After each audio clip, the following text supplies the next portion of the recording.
2013년 10월 17일 오늘 이제 첫 시간 제목은 지난번에 이어서 계속 말씀 순종 없이 구원은 없다. 6번째 시간이 되겠습니다. 오늘 잘 들으시고 오늘 이 말씀을 여러분들 마음속에 새기시기 바랍니다. 기도하겠습니다. 하나님 아버지, 이제 날씨가 서늘해졌습니다. 이제 우리가 더욱 이 가을에 하나님의 진리의 말씀에 집중할 수 있는 좋은 시절이 되었습니다. 오늘 마지막 때를 준비할 수 있는 지혜로운 사역자들 되게 하여 주시옵소서. 마치는 시간까지 함께 해주실 줄 믿고 감사를 드리며 예수 그리스도 이름으로 기도를 드립니다. 아멘.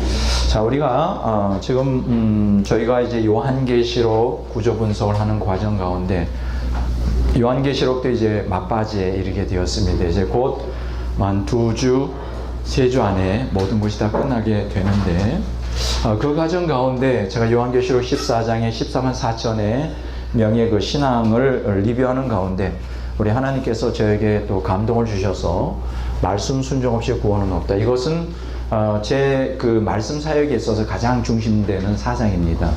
그런데 이 제목에서 여러분들이 읽혀지는 것처럼 이 내용은, 이 타이틀은 굉장히 그 논쟁을 불러일으킬 수 있는, 또 많은 오해를 불러일으킬 수 있는, 왜냐하면 기존의 개신교가 말씀 순종이라는 개념은 좀 낯섭니다. 이것은 신앙에 있어서 하나의 옵션이고 그냥 예수님을 믿는다, 또 좀 더 예수님의 속죄의 은총으로 우리가 믿음을 통하여 구원받는다는 것이 이제 주류를 이루고 있는 이러한 신앙생활 가운데서 이 말씀 순종이라고 하는 것을 단순히 그냥 하나의 그 신앙생활의 하나의 방법론이 아니라 이것이 곧 구원이라고 하는 것으로 연결될 때는 굉장히 그 아주 심각한, 심지어는 잘못된 사상이라고까지 이제 이렇게 매도가 될 수 있는 이런 위험한 사상입니다.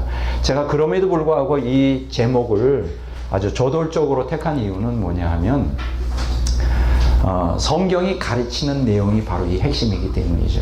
그래서 말씀 순종 없이 구원은 없다는 것이 왜 말씀 순종 없이 구원이 없는가 잘 들어보면 이해가 됩니다. 이것을 그냥 이 제목만 보고 이거 틀렸다 이렇게 되는 사람들은 유익을 못 받지만 왜 말씀 순종 없이 성경적인 구원이 이루어질 수 없는가 하는 이 문제에 대해서 아주 깊이 열린 마음으로 우리가 경청을 하게 된다면 이 말씀이, 이 주제가 얼마나 중요한지 우리가 알 수가 있습니다. 우리가 지난 시간에는 하나님의 그 창조와 구속 경륜의 핵심에 대해서, 목적에 대해서 말씀드렸죠. 이제 좀 복습을 좀 하고 그 다음에 오늘 강의로 이제 들어갑니다. 하나님께서 인간을 창조하셨잖아요. 그래서 그 하나님의 형상대로 창조를 했잖아요. 그렇죠? 하나님의 형상대로 창조를 했는데 창조는 무엇과 연결되느냐? 구속과 연결되잖아요. 그래서 우리가 창조는 구속이라고 하는 개념으로 이해해야 돼요. 그래서 우리가 항상 창조와 구속 경륜이라고 하는 단어가 이제 같이 가죠. 자, 그러면 이 창조에서 구속 사이에 무슨 사건이 일어나느냐면 여러분들이 잘 아시는 대로 타락이라는 게 일어나잖아요. 이게 참 잘 안 나오네요. 타락. 그래서 타락에서 구원이거든요. 자, 그런데 이제 중요한 것은 이 창조의 목적은 이제 하나님의 형상이죠. 하나님의 형상으로 창조를 받은 것이고, 이제 타락에서 구속하는 것은 하나님의 형상을 회복하는 것이잖아요. 그렇죠? 그래서 결국은 우리가 창조와 구속 경륜이라고 하는 가장 중요한 이 주제를 다룰 때 있어서 이 하나님의 형상이라고 하는 개념은 아주 중요한 주제가 됩니다. 우리가 그동안 개신교에서 구원이다, 천국 간다 할 때 은혜로 믿음으로라는 너무나 피상적인 개념을 가져서 이제 그것은 아니고요. 사실은 성경적 구원론의 핵심은 하나님의 형상 회복입니다. 그러니까 구원받았다고 하면 하나님의 형상을 회복한 것을 얘기하고 회복하는 것을 얘기하죠. 자, 그런데 여기 보면 그러면 하나님의 형상이라는 게 뭘까? 하나님을 닮았다는 거 아니에요? 그럼 뭘 닮았다는 것인가? 우리가 지난번에 말하기를 이제 하나님은 영이시잖아요. 영에서 뭐가 나오느냐? 영의 본질은 생명이란 말이죠. 그러면 생명은 무엇을 구성하느냐? 하나님의 신적 속성을 구성한단 말이죠. 그렇죠? 신적 속성이에요. 그럼 이제 우리가 지난번에 공부한 것처럼 신적 속성에는 세 가지 종류가 있어요. 절대적 속성이 있고, 그렇죠? 속성이 있고, 그 다음에 비공유적 속성이 있고, 여러분들 이거 다 머리에 다 외워두셔야 돼요. 세 번째로 공유적 속성이 있어요. 그러면 절대적 속성이라는 건 우리가 뭐 얘기하는 뭐 영원이라든가 영원성, 무한성이라든가 이거는 뭐 인간이 도저히 상상할 수 없는 것이죠. 그 다음에 비공유적 속성은 이제 영원성과 무한성이라고 하는 개념은 이제 하나님의 본질적 속성이에요.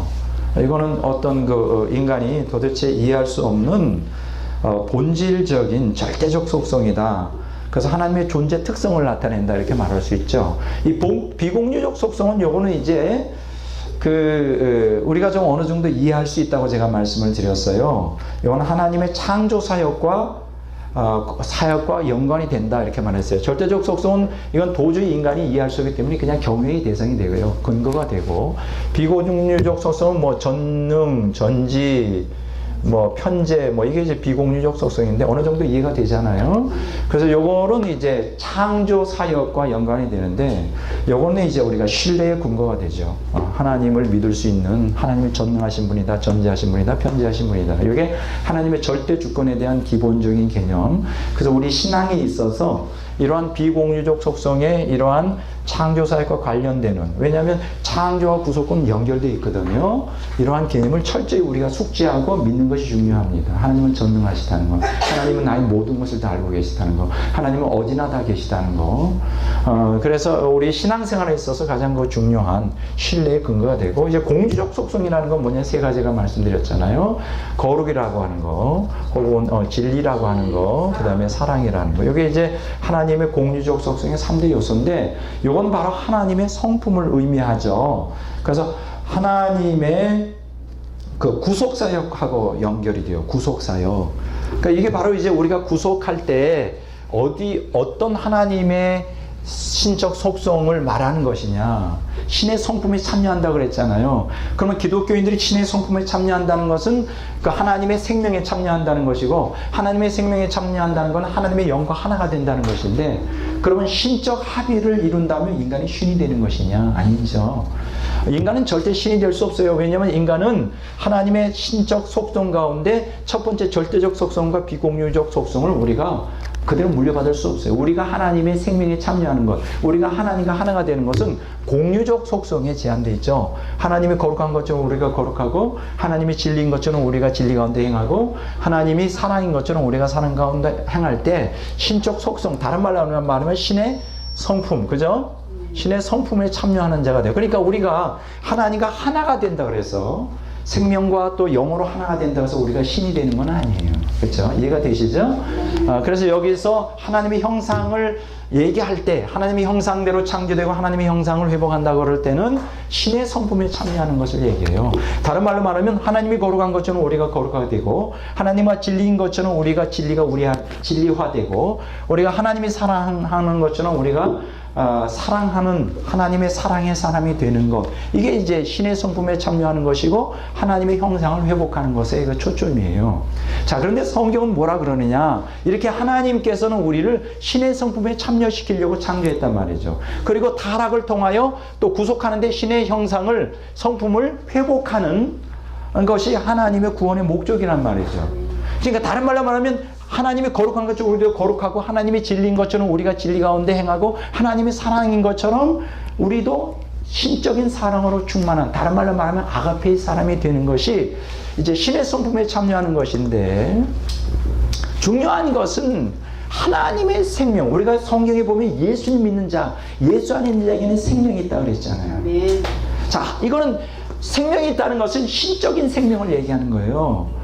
하나님이 생명 자체인 것처럼 우리가 하나님의 생명에 참여하는 거예요. 그러니까 신의 성품에 참여한다는 것은 하나님의 신적인 생명에 참여하는 거예요. 하나님의 신적인 생명을 공유하는 거예요. 자, 그런데 그러면 어떻게 하나님의 생명을 공유하고, 예수 믿는 사람에게는 믿음, 믿는 자에게는 뭐 요한복음 3장이나 5장이나 요한일서에 2장이나 그 외에도 많이 나오죠. 예수 믿는 자에게 생명이 있다고. 예수 믿는 자에게 뭐가 있다고 그래요? 생명, 혹은 예수 믿는 자에게 영생이 있다고 그러잖아요. 그 예수 믿는 자에게 영생이 있다는 것을 뭐에서 가르치느냐? 성경에 그렇게 기록되어 있잖아요. 성경이 우리에게 영생을 가져다 주잖아요. 그러면 성경이 우리에게 가르치는 이 생명, 어떻게 하면 하나님의 생명에 참여하느냐? 그리고 이 생명과 하나님의 생명을 공유함으로 영의 본질이 되시는 초월적 영인 하나님과 합일이 되거든요. 자, 그러면 여기서 중요한 것은 하나님과 합일된다. 하나님의 생명에 참여한다는 것은 도대체 무엇을 의미하는가? 그걸 그냥 너무나 추상적이잖아요. 실적인 생명은 너무나 추상적인 개념이에요. 인간의 머리로 이해하기가 안 된단 말이에요. 그래서 이걸 어떻게 우리가 구체적으로 해석할 것이냐. 예수 그리스도의 생명에 참여한다는 거, 예수 믿는 자에게 생명이 있다는 거, 예수 믿는 자에게 영생이 있다는 것을 어떻게 우리가 구체적으로 신학적으로 얘기할 수 있느냐. 한 가지 방법밖에 없어요. 신의 성품에 참여할 때 하나님의 생명이 있는 거예요. 왜냐하면 신의 성품은 바로 거룩과 진리와 사랑은 어디서 나와요? 생명에서 나오기 때문에, 하나님의 생명에서 나오기 때문에, 그것은 하나님의 영의 본질에서 나오는 거예요. 그렇기 때문에 우리 안에 하나님의 생명이 있다. 예수 믿는 자에게 하나님의 생명이 있다는 증거가 뭐예요? 우리가 신의 성품에 지금 참여하고 있느냐? 우리가 정말 하나님이 거룩한 것처럼 우리가 거룩하냐? 우리가 정말 하나님이 진리인 것처럼 우리가 진리 가운데 행하느냐? 우리가 정말 하나님이 사랑인 것처럼 아가페의 사랑에 우리가 거하느냐? 그걸 보면 안단 말이에요. 거룩과 진리와 사랑 가운데 거하는 사람은 신의 성품에 참여하는 자이고, 그 안에는 뭐가 있어요? 생명이 있는 거예요. 근데 반대로 얘기를 해보세요. 반대로 만약 예수를 믿는 사람이 생명이 있다 그러는데, 예수를 믿는다고 하면서 생명이 있다고 하면서 하나님의 생명을 이식받았다고 하면서 신의 성품인 거룩과 진리와 사랑의 삶과 반대되는 죄악된 타락한 본성대로 산다면 생명이 있을까요? 없을까요? 없어요. 그러면 믿는 자에게 생명이 있다는데, 그러면 여기서 말하는 믿는 자는 도대체 누굴까요? 이 정체가 불분명하단 말이에요. 오늘날 예수 믿는 사람에게 생명이 있다는데 이거는 그림의 떡이에요. 오늘날 대다수 기독교인들에게 생명이 없잖아요. 그 증거를 어떻게 보일 수 있어요? 거룩하지 않아요. 거룩을 추구하지 않아. 진리를 가운데 행하지 않아. 하나님의 사랑 가운데 거하지 않아. 당연히 그러니까 생명이 없죠. 신의 성품에 참여하지 않는 자이죠. 당연히 생명이 없죠. 생명이 없으니까 어떻게 돼요? 하나님과 아무 관계가 없어요. 합일이 안 된 상태. 제 말이 무슨 얘기인지 이해가 되시죠? 우리가 예수를 믿는 자에게 생명이 있다는 것은 이거는 그림의 떡이 아니란 말이에요. 이거는 죽은 다음에 우리가 얻게 되는 영생이 아니란 말이죠. 이 땅에서 하나님의 생명을 누리는 것이 성경에 기록되는 신앙이란 말이죠. 우리가 구원이라는 건 죽어서 천국 가는 게 아니란 말이죠. 그것은 결과예요. 이 땅에서 하나님 나라를 누려야 된단 말이에요. 하나님 나라 누리는 것은 뭐냐? 생명 가운데 누리는 거예요. 예수의 생명을 누리는 거예요.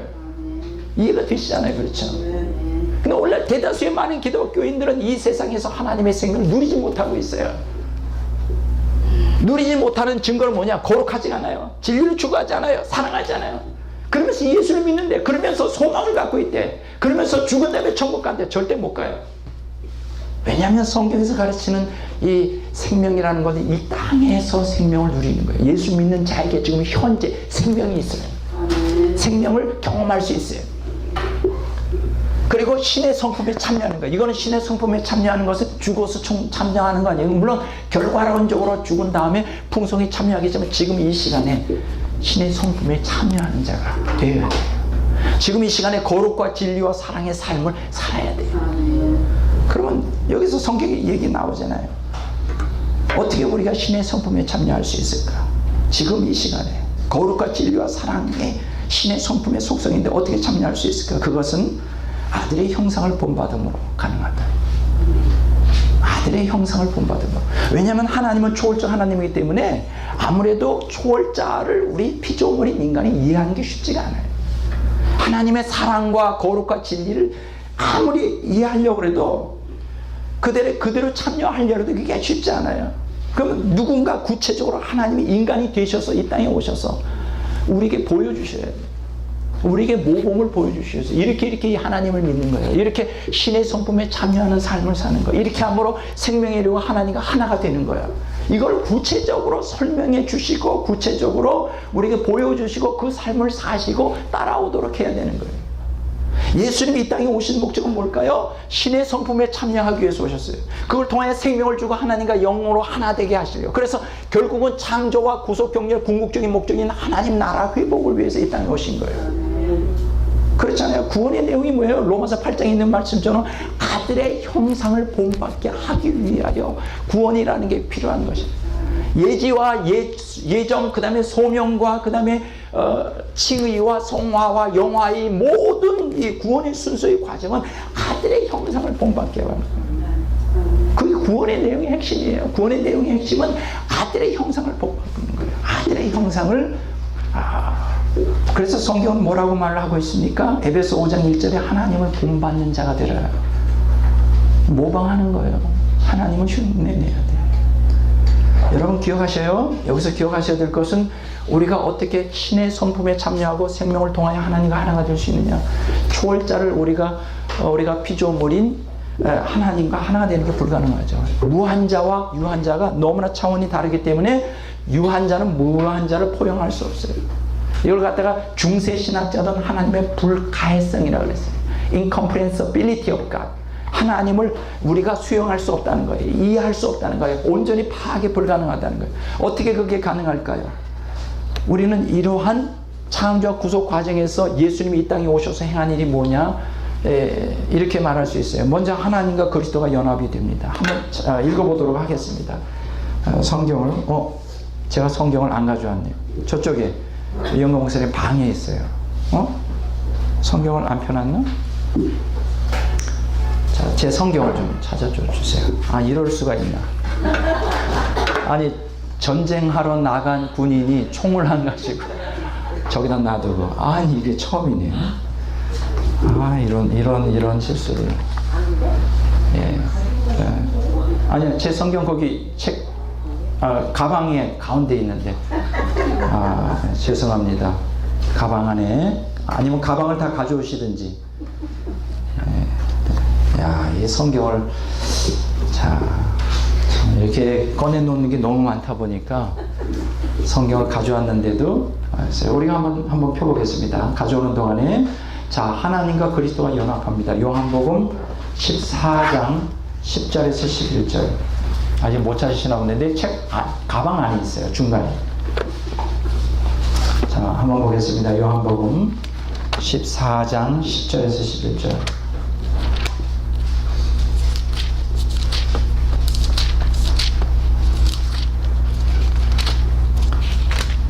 요한복음 14장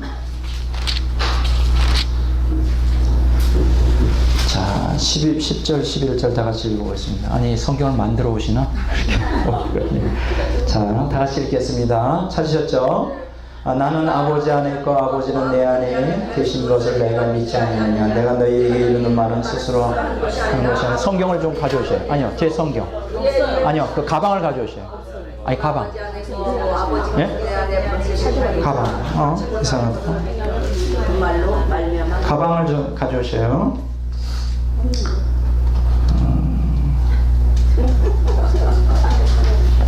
가져오세요. 이쪽. 아니요, 괜찮아요.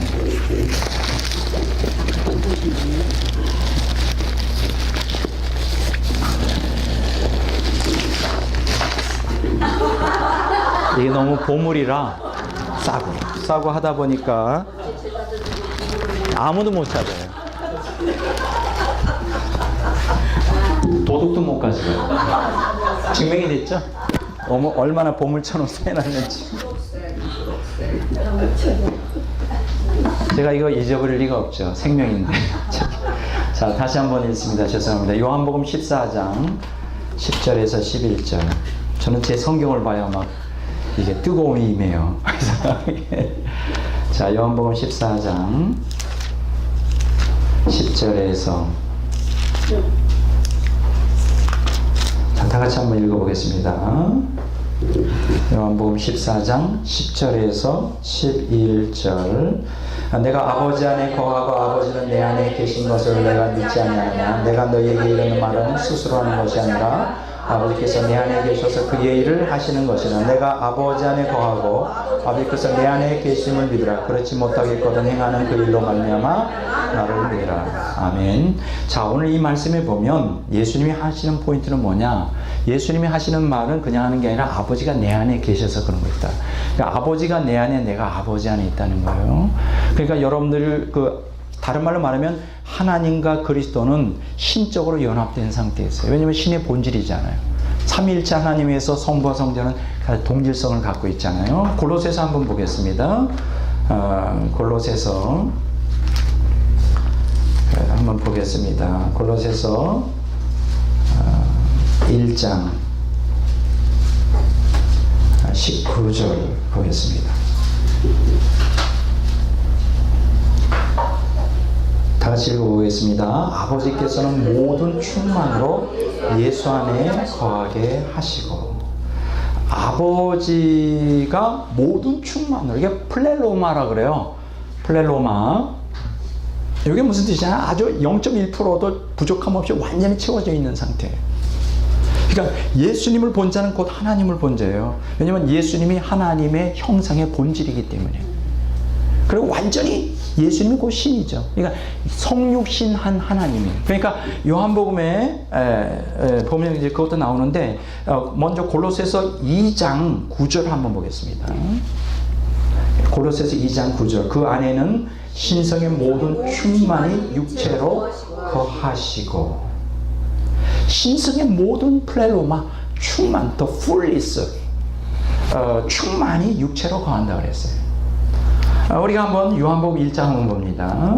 요한복음 1장.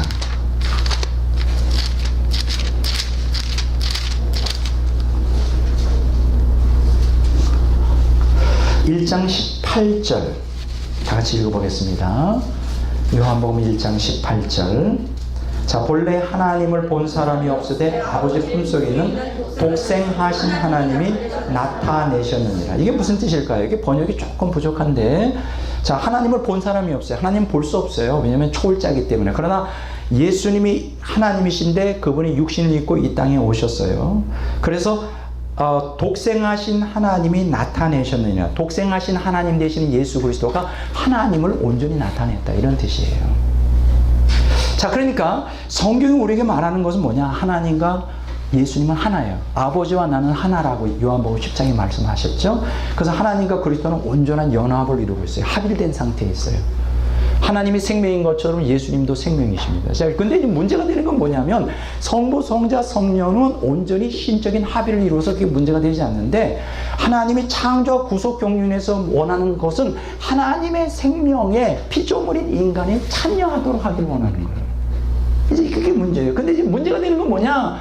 인간은 피조물이기 때문에 영원하시고 초월적인 신과 생명으로 합일되는 것 자체가 불가능해요. 그 자체가 불가능한 것이에요. 성부, 성자, 성령, 삼위일체 하나님 사이에서는 문제가 없는데, 왜냐하면 신이기 때문에, 초월적인 신들이기 때문에 문제가 없는데, 신이기 때문에 문제가 없는데, 인간을 하나님의 생명에 참여시키려고 그러니까 이게 불가능하단 말이에요. 그래서 만들어 놓은 게 바로 예수 그리스도와 성도들을 연합시키는 거예요. 요한복음 15장 4절 5절. 요한복음 15장 4절 5절. 다 같이 한번 읽어보겠습니다.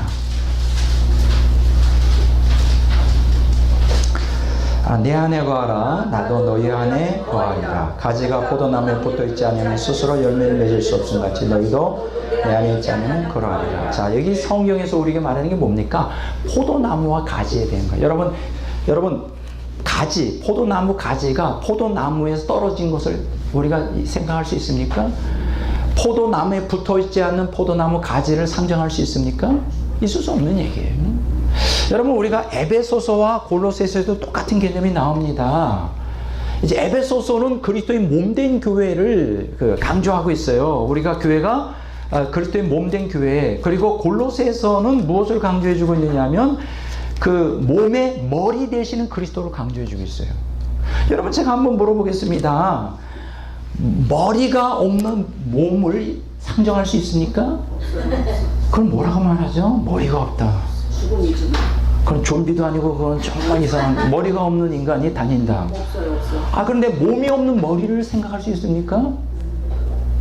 그러니까 이 얘기는 뭐냐? 포도나무와 가지에 비유해서 있는 것처럼 머리와 몸은 뗄래야 뗄 수 없는, 분리할 수 없는 거예요. 근데 성경에 보면 우리가 예수 그리스도의 속죄의 은총으로 말미암아 예수님 빌려 주셨을 때 성령이 그 속죄의 피로 말미암아 성령이 우리에게 임하심으로 우리가 그리스도의 몸된 교회가 되고 그리스도를 머리로 하는 몸의 지체가 되었다는 거예요.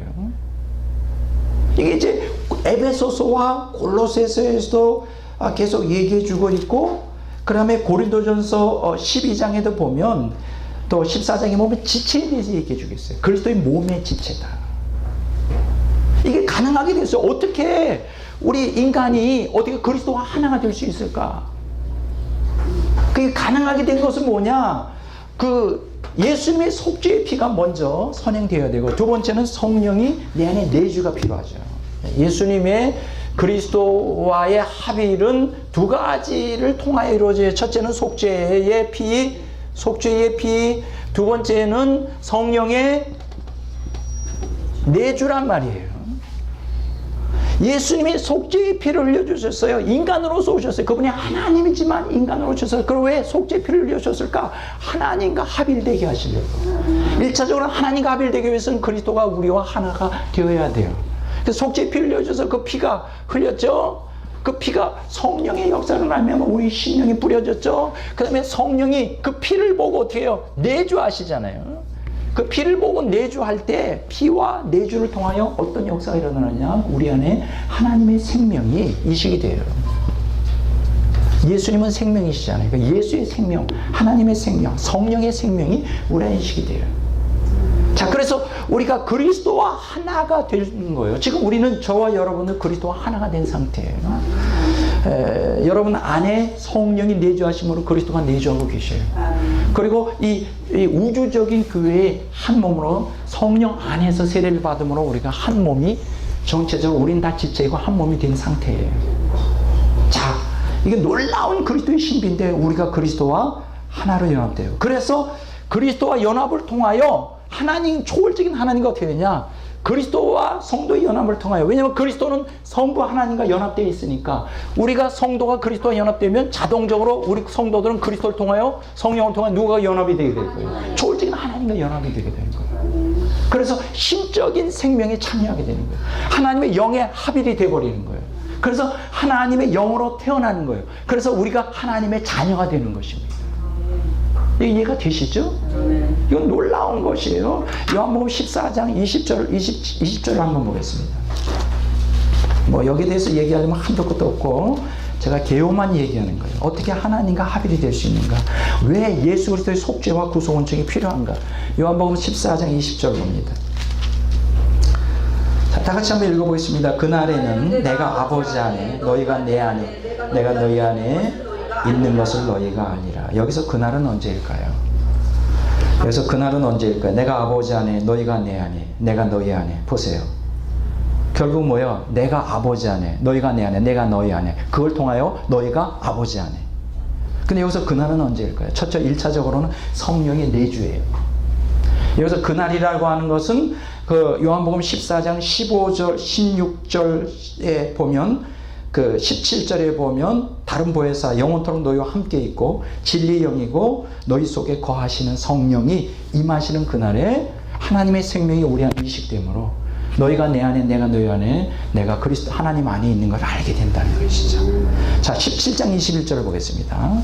이제 요한복음 17장은 바로 하나님 예수 그리스도를 통하여 성자 예수 그리스도를 통하여 성도들이 하나님과 어떻게 합일되느냐 하는 이 주제에 대해서 아주 절정을 이루는 고백이 나옵니다. 17장 21절을 다 같이 보겠습니다. 아버지여, 아버지께서 내 안에 내가 아버지 안에 있는 것 같이 그들도 다 하나가 되어 우리 안에 있게 하사 세상으로 아버지께서 나를 보내신 것을 믿게 하옵소서. 아주 절정입니다. 보세요. 아버지께서 내 안에 내가 아버지 안에. 성부와 성자의 합일이죠. 그와 동일한 방식 또 그들도 성도들도 다 한 몸이 되어 각 지체가 한 몸이 되어 우리 안에 있게 해달라는 거예요.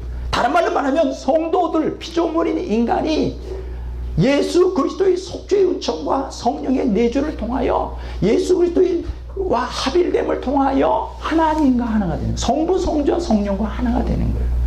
근데 지금 어떤 상태에 있느냐? 그러면 이 하나님과 합일이 완성됐느냐? 그건 아니에요. 지금 완성되어 가고 있는 구속사의 진행 과정 가운데 있다는 거예요. 자, 에베소 2장 한번 보겠습니다. 여러분들이 이러한 내용들을 구체적으로 이해하는 게 너무나 중요합니다. 그냥 예수 믿고 천당 간다, 너무나 막연한 개념 갖지 마시고요. 뭐가 도대체 예수 믿고 뭐가 도대체 구원받는 신앙인지, 도대체 뭐가 생명에 참여하는 것인지에 대한 구체적인 성경적인 내용을 이해하는 게 중요해요. 자, 에베소 2장 21절 22절을 다 같이 읽어보겠습니다. 에베소 2장 21절 22절, 그 안에서 건물마다 서로 연결되어 주 안에서 성전이 되어가고 너희도 성령 안에서 하나님이 거하실 처소가 되기 위하여 그리스도 예수 안에서 함께 지어져 가느니라. 자, 이것은 하나님과의 성도의 합의를 얘기하는데, 다른 말로 말하면 하나님이 거하실 처소로 지금 지어져 가는데, 성령 안에서 지어지는데, 그 성령 안에서 성령의 내주를 통하여 지어져 가는 것을 가능케 했던 것은 예수 그리스도의 속죄의 피, 예수 그리스도가 모퉁이 돌이 되어서 속죄의 피가 됨으로 결국 하나님과 하나가 되는 과정 중에 있다는 거예요. 그게 에베소 2장 1절 22절이 지금 얘기하는 거예요. 지금 우리가 지금 구속사에 있어서 과정 중에 있어요. 자, 그러면 하나님과 하나가 된다는 것은 생명에서 나오는 것인데, 생명에 참여한다는 것인데, 그건 바로 신의 성품에 참여한다는 건데, 어떻게 우리가 하나님과 하나가 될 수 있을까요? 그것은 하나님의 형상을 본받는 거예요. 신의 성품에 참여한다는 것은 하나님을 닮아가는 거예요. 그렇잖아요? 하나님의 그 거룩과 진리와 사랑을 본받는 삶이에요. 그러니까 신의 성품에 어떻게 우리가 참여할 수 있으니까, 아까 제가 얘기한 대로 성부 하나님은 초월주이시기 때문에 인간으로 오신 예수 그리스도의 형상을 본받음으로 그게 이제 참여가 가능한 거예요. 우리 지난주에 제가 얘기하기를 고린도후서 3장 18절 다시 한번 읽어보겠습니다. 여러분들에게 강조를 좀 다시 하지만 여러분들의 이해를 더 돕기 위해서 고린도후서 3장 18절을 다시 한번 읽어봅니다. 찾으셨어요?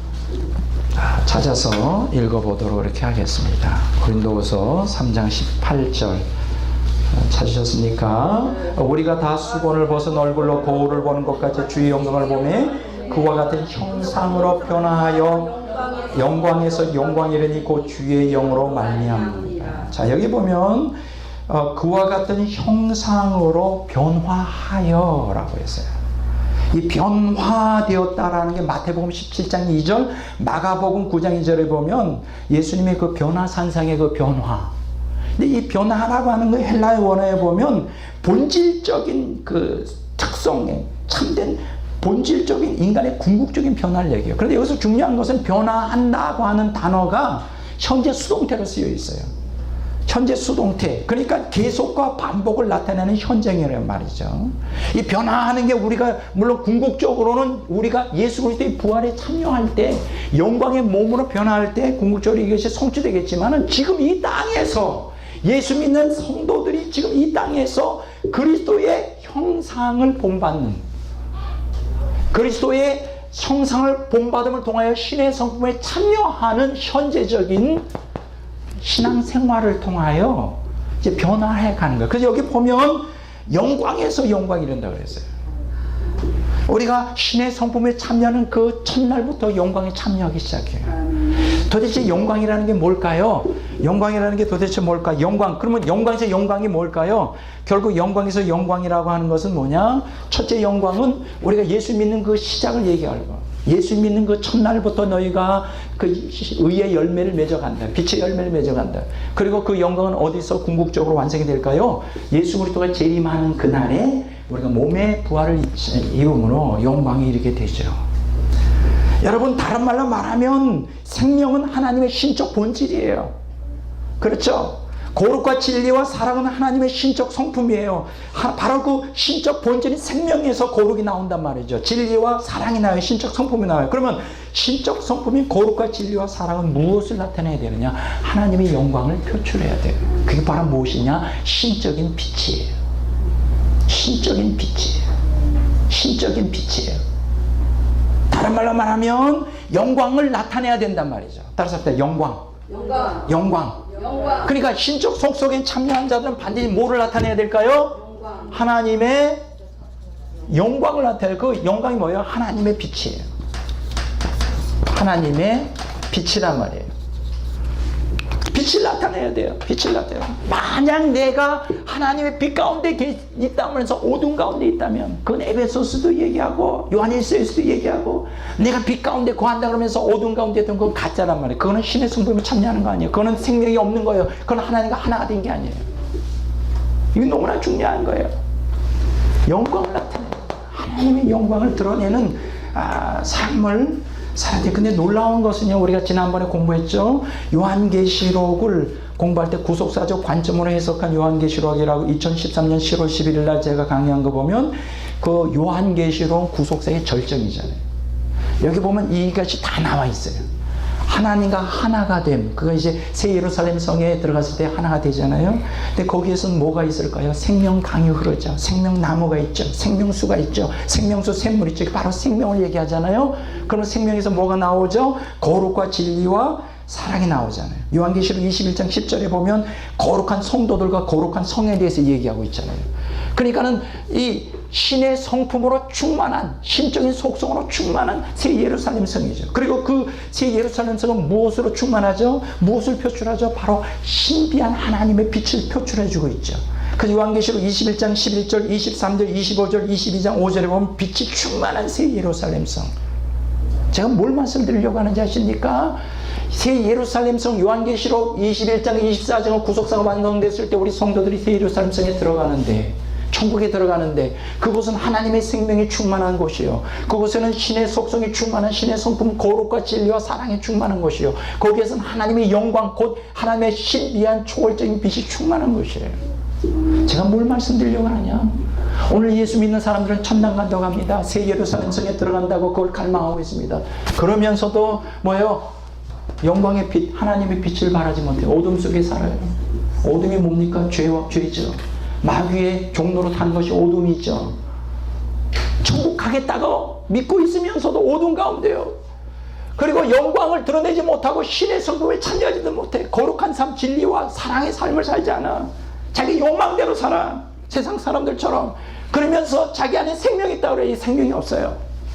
그리고 하나님과 아무 관계가 없는 자예요. 성경 뭐라 그러는지 알아요? 그날의 심판날에 내가 너를 모른다. 그렇게 그날의 심판을 통하여 판결받을 자가 대다수입니다. 오늘 기독교는. 그런 신앙 가지고 천당 못 가요.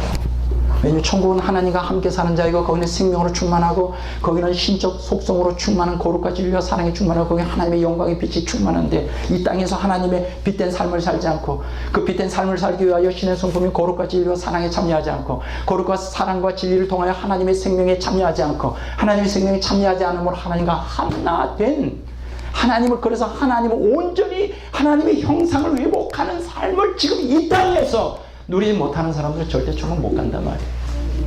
오늘 많은 사람들이 착각해요. 제가 가슴 아프게 생각하는 것은 요번에 그 국민일보 그 뒤에 보면 부록으로 나와 있는 게 있어요. 뭐죠? 무슨 비전? 미션 비전인가? 그렇게 섹션에 쓰였죠. 그래서 제가 어느 교회 갔을 때 어떤 그 교회에 이렇게 막 안 쌓아놓고 막 이렇게 쌓아놨더라고요. 제가 좀 기도하는데, 그래서 그걸 다 정리했어요. 막 이만큼 가져왔어요. 이렇게 그 국민일보의 그 미션 그 섹션을 보면 지금 오늘 한국 기독교의 신앙의 형태를 그대로 다 볼 수가 있어요. 거기서 강조하는 게 뭐냐? 교회가 지금 심각하게 지금 문제가 되고 있다는 걸 다 인식하고 있어요. 그럼 교회가 살려면 어떻게 하냐? 거기서 강조하는 게 뭐냐? 첫째, 전도해야 된다. 전도해야 교회가 산다. 왜냐면 숫자가 잠깐 줄어드니까. 두 번째, 또 거기서 아주 주도적으로 많이 강조하는 게 성령 은사 받아야 된다. 불 받아야 돼. 불 받아야, 불. 자, 제일 중요한 게 전도. 전도 안에서 지금 교회가 죽어가고 있다는 거예요. 두 번째로 교회가 지금 문제가 심각한 게 뭐냐면 은사가 없다. 은사 받아야 된다. 불 받아서 은사 받아야 우리가 한다. 또 세 번째로 이제 거기서 또 한 가지 좀 강조하는 건 기도해야 된다. 뭐 이게 이제 순서대로 이렇게 돼 있어요. 근데 내가 놀라운 것은 오늘 한국 교회에서 뭘 강조하느냐? 죄에 대해서 강조 안 해요. 죄를 회개해야 되고 회개해야 된다고 얘기하는 사람은 거의 없는 것 같아요. 뭐 가끔 한 번씩 있을까? 그리고 말씀 순종해야 된다고 얘기하는 사람은 거의 없는 것 같아. 어떻게 하면 전도와 은사와 기도를 통하여 교회를 부흥시킬까? 거기에 다 관심이 있어요. 물론 제가 전도를 부정하는 거 아니에요. 열심히 해야 됩니다. 물론 은사를 부정하는 거 아니에요. 저 은사 갈망합니다. 물론 기도해야 돼요. 저도 기도하려고 막 발버둥 칩니다. 많이 하려고 발버둥 쳐요. 제가 이걸 부정하는 게 아니에요. 근데 전도와 은사와 기도만 가지고서는 교회가 살 수가 없다는 거예요. 교회가 살려면 뭐냐 하면 하나님과 하나가 되어야 돼요. 하나님의 생명이 우리 안에 지금 있어야 돼요. 그 하나님의 생명이 있기 위해서 신의 성품에 참여한 성도들로 가득 차야 돼요. 거룩과 진리와 사랑을, 그러기 위해서는 빛된 삶을 살아야 돼요. 이거를 강조하는 교회가 없더라. 이거. 그래서 제가 가슴을 쳤습니다. 야, 이걸 어떻게 하나? 어떻게 하면 좋지? 이 한국 교회가 어떻게 하면 좋지? 죄를 회개하여 말씀을 순종하고자 하는 그러한 내용이 하나도 없더라. 그런 얘기는 있어요. 어떤 신학자가 요 근래 그 국민일보에 보니까 어떤 신학자가 그랬어요. 설교에 하나님이 없다. 그 당연하죠. 하나님이 없을 수밖에 없죠. 아시죠? 얼마 전에 소재천 목사님 그 얘기했어요. 설교에, 오늘날 현대 기독교의 설교에 하나님이 없대요. 당연하죠. 왜 하나님이 없을까요? 이 사람들이 전도 안에서 하나님이 없는 겁니까? 이 교회 안에서 은사가 없어서 하나님이 없는 거예요? 성도들이 기도 안에서 하나님이 없는 거예요? 아니에요. 하나님 없는 것 같아요. 죄에서 회개하지 않고 말씀 순종 안 해서 그래요. 회개하지 않고 말씀 순종 없이 어떻게 신의 성품에 참여하겠습니까? 어떻게 신의 성품에 참여하지 않고 하나님의 생명에 참여할 수 있겠습니까? 어떻게 하나님과 하나가 될 수 있겠어요? 어떻게 하나님의 빛인 영광을 드러낼 수 있겠느냐예요. 지금 계속 교회가 세상으로부터 지탄받고 있는데, 응? 빛을 드러내지 못하고 있잖아요. 이게 좀 답답하다는 거예요, 제가. 들을 귀가 있는 자는 들어야 됩니다. 근데 가슴 아픈 것은 들을 귀가 있는 자가 많지가 않아요. 그 얘기는 뭐냐? 참된 성경적인 신앙을 가지고 천국을 향해 가는 사람들은 많지 않다는 게 기독교인을 알지라도. 자, 지난주에 얘기했죠. 네 정체를 밝혀라. 사탄에 속해 있는 자인가 하나님께 속해 있는 자, 하나님의 자녀인가 마귀의 자녀인가, 당신의 정체를 밝혀라 이거예요. 어? 정체를 밝혀라. 도대체 정체가 뭐예요? 당신이 정체가 뭐예요? 진짜 기독교인이 가짜 기독교인이에요. 다 기독교인이래. 다 아니에요. 그건 잘못된 거예요. 오늘 우리가 그러면 하나님의 영성을, 형상을 회복하기 위해서 성경은 뭐라고 얘기하느냐? 하나님을 본받는 자가 되라. 에베소 5장 1절. 지난주에 얘기했죠?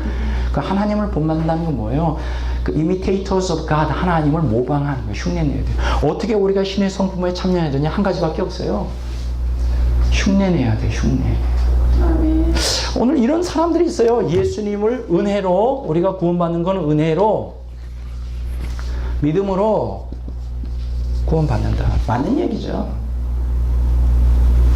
근데 은혜로 믿음으로 구원받는데 여기서 중요한 것은 은혜와 믿음을 연결해주는, 아주 우리 개신교에서 가장 중요한 것은 뭐냐면 속죄의 피예요. 예수님의 보혈이죠. 이 피를 믿는 신앙, 이거 너무나 중요한 거예요. 제가 그걸 부정하는 거 아니에요. 성경에 보면 요한계시록에 보면, 자, 한번 보겠습니다. 요한계시록 1장 한번 봅니다.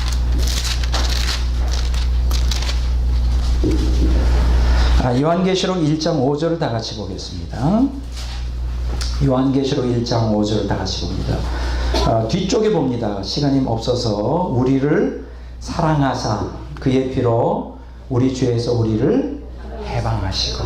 자, 여기 보면 예수님의 피가 우리를 죄에서 해방합니다. 이건 놀라운 소식이죠. 이걸 복음이라 그래요. 우리 인간의 노력이나 인간의 의지로는 절대로 우리 죄를 속할 수가 없어요. 표범이 자기의 몸을 아무리 씻는다 할지라도 표범의 점을 없앨 수 없는 것처럼, 구약 성경에 나옵니다. 예수님의 피만이 우리의 죄를 덮어주고 제거할 수 있는 유일한 근거 같아요.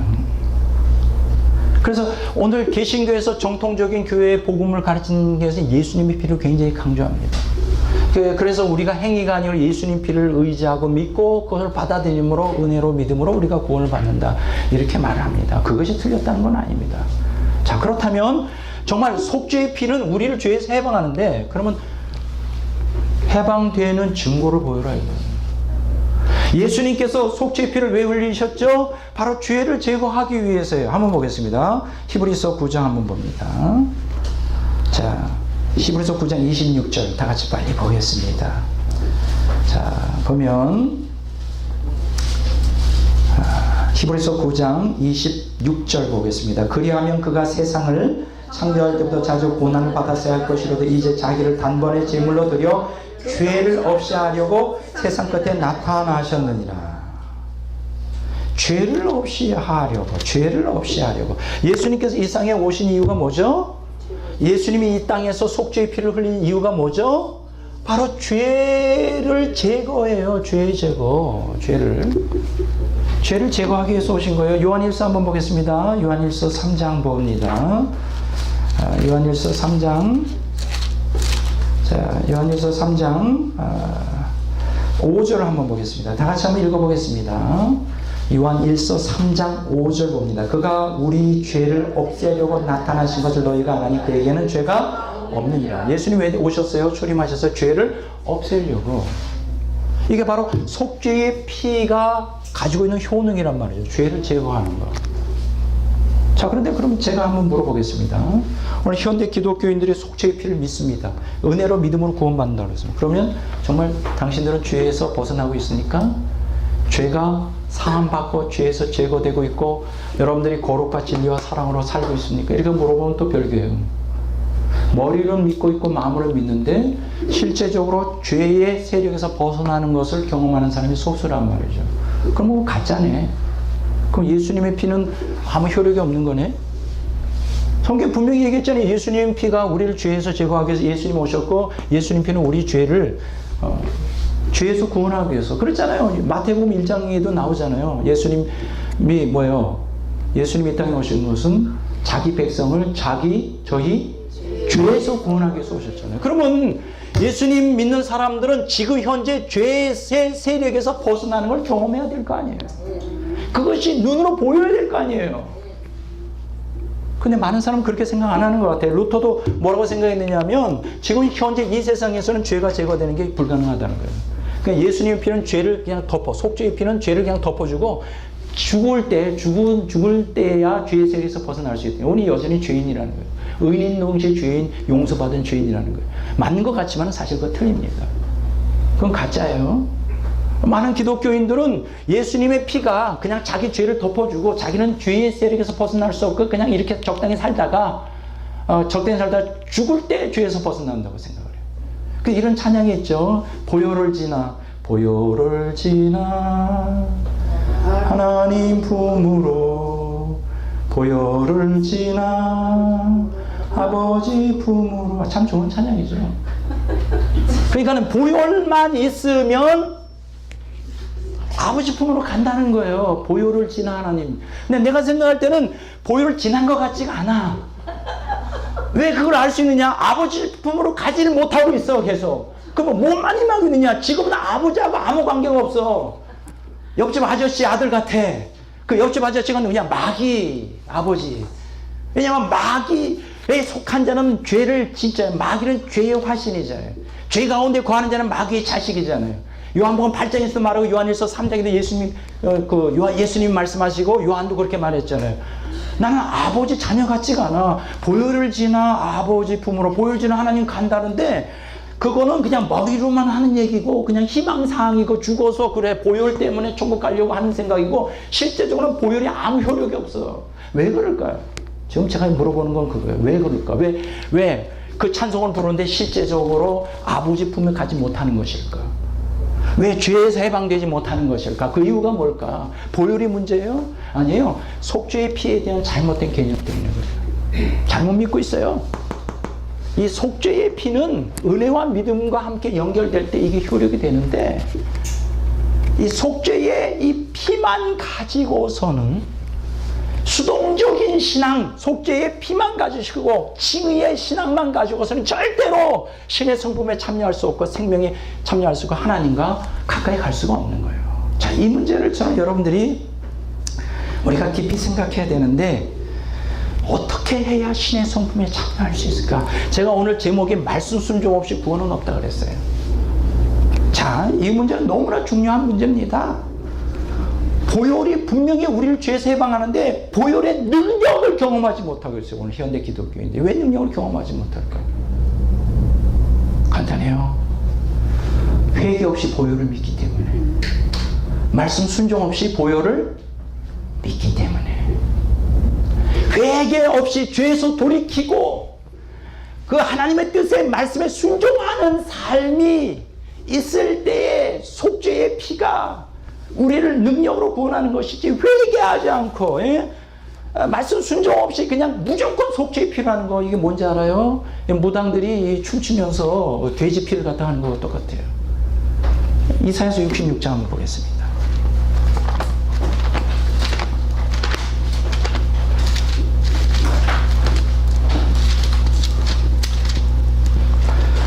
자, 이사야서 66장 다 같이 보겠습니다.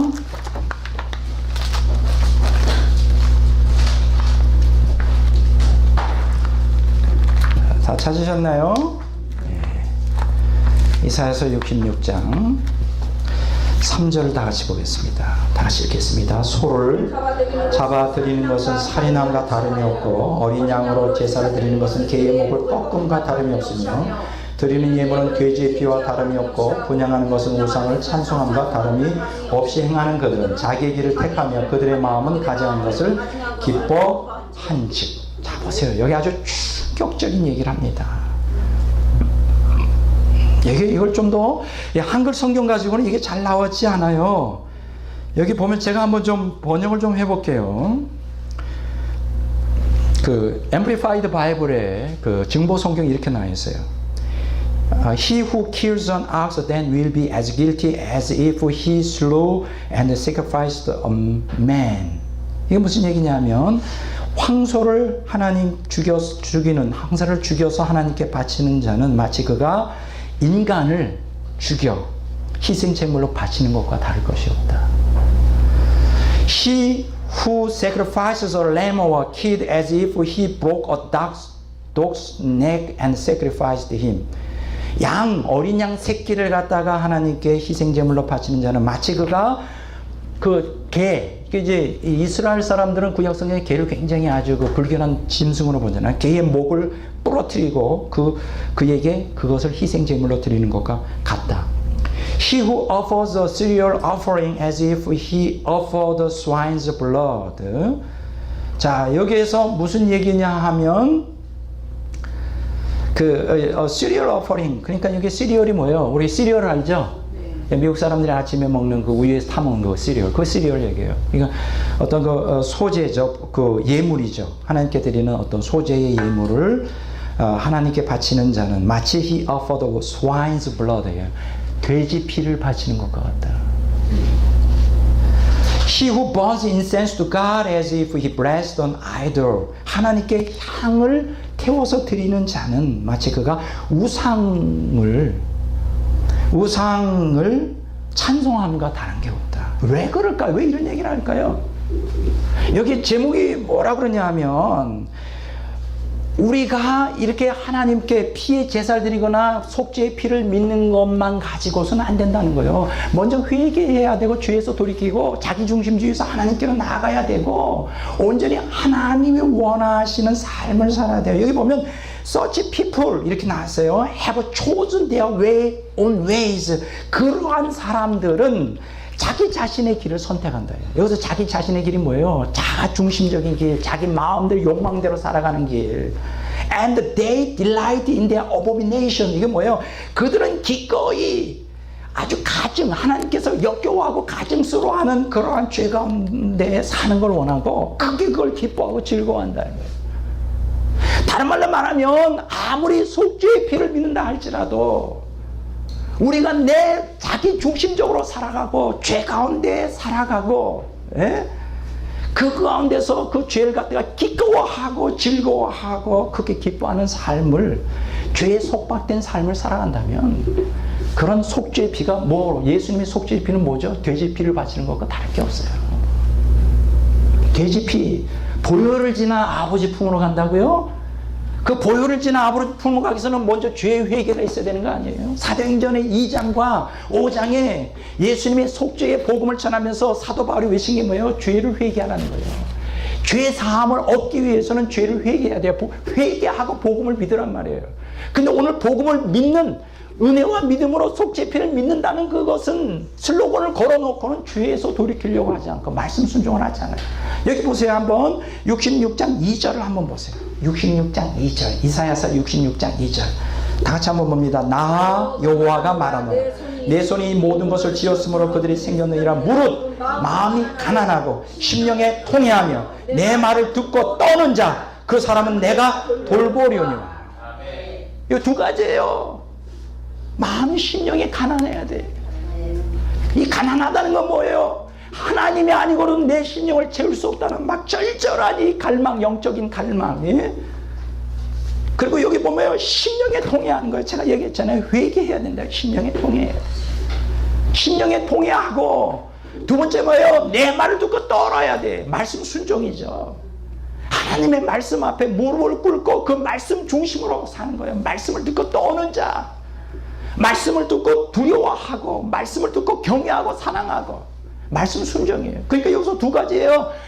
회개와 말씀 순종이 전제되지 않으면 아무리 하나님께 예수님의 속죄의 피를 들이대도 그건 돼지 피예요. 그 이상의 효과가 없어요.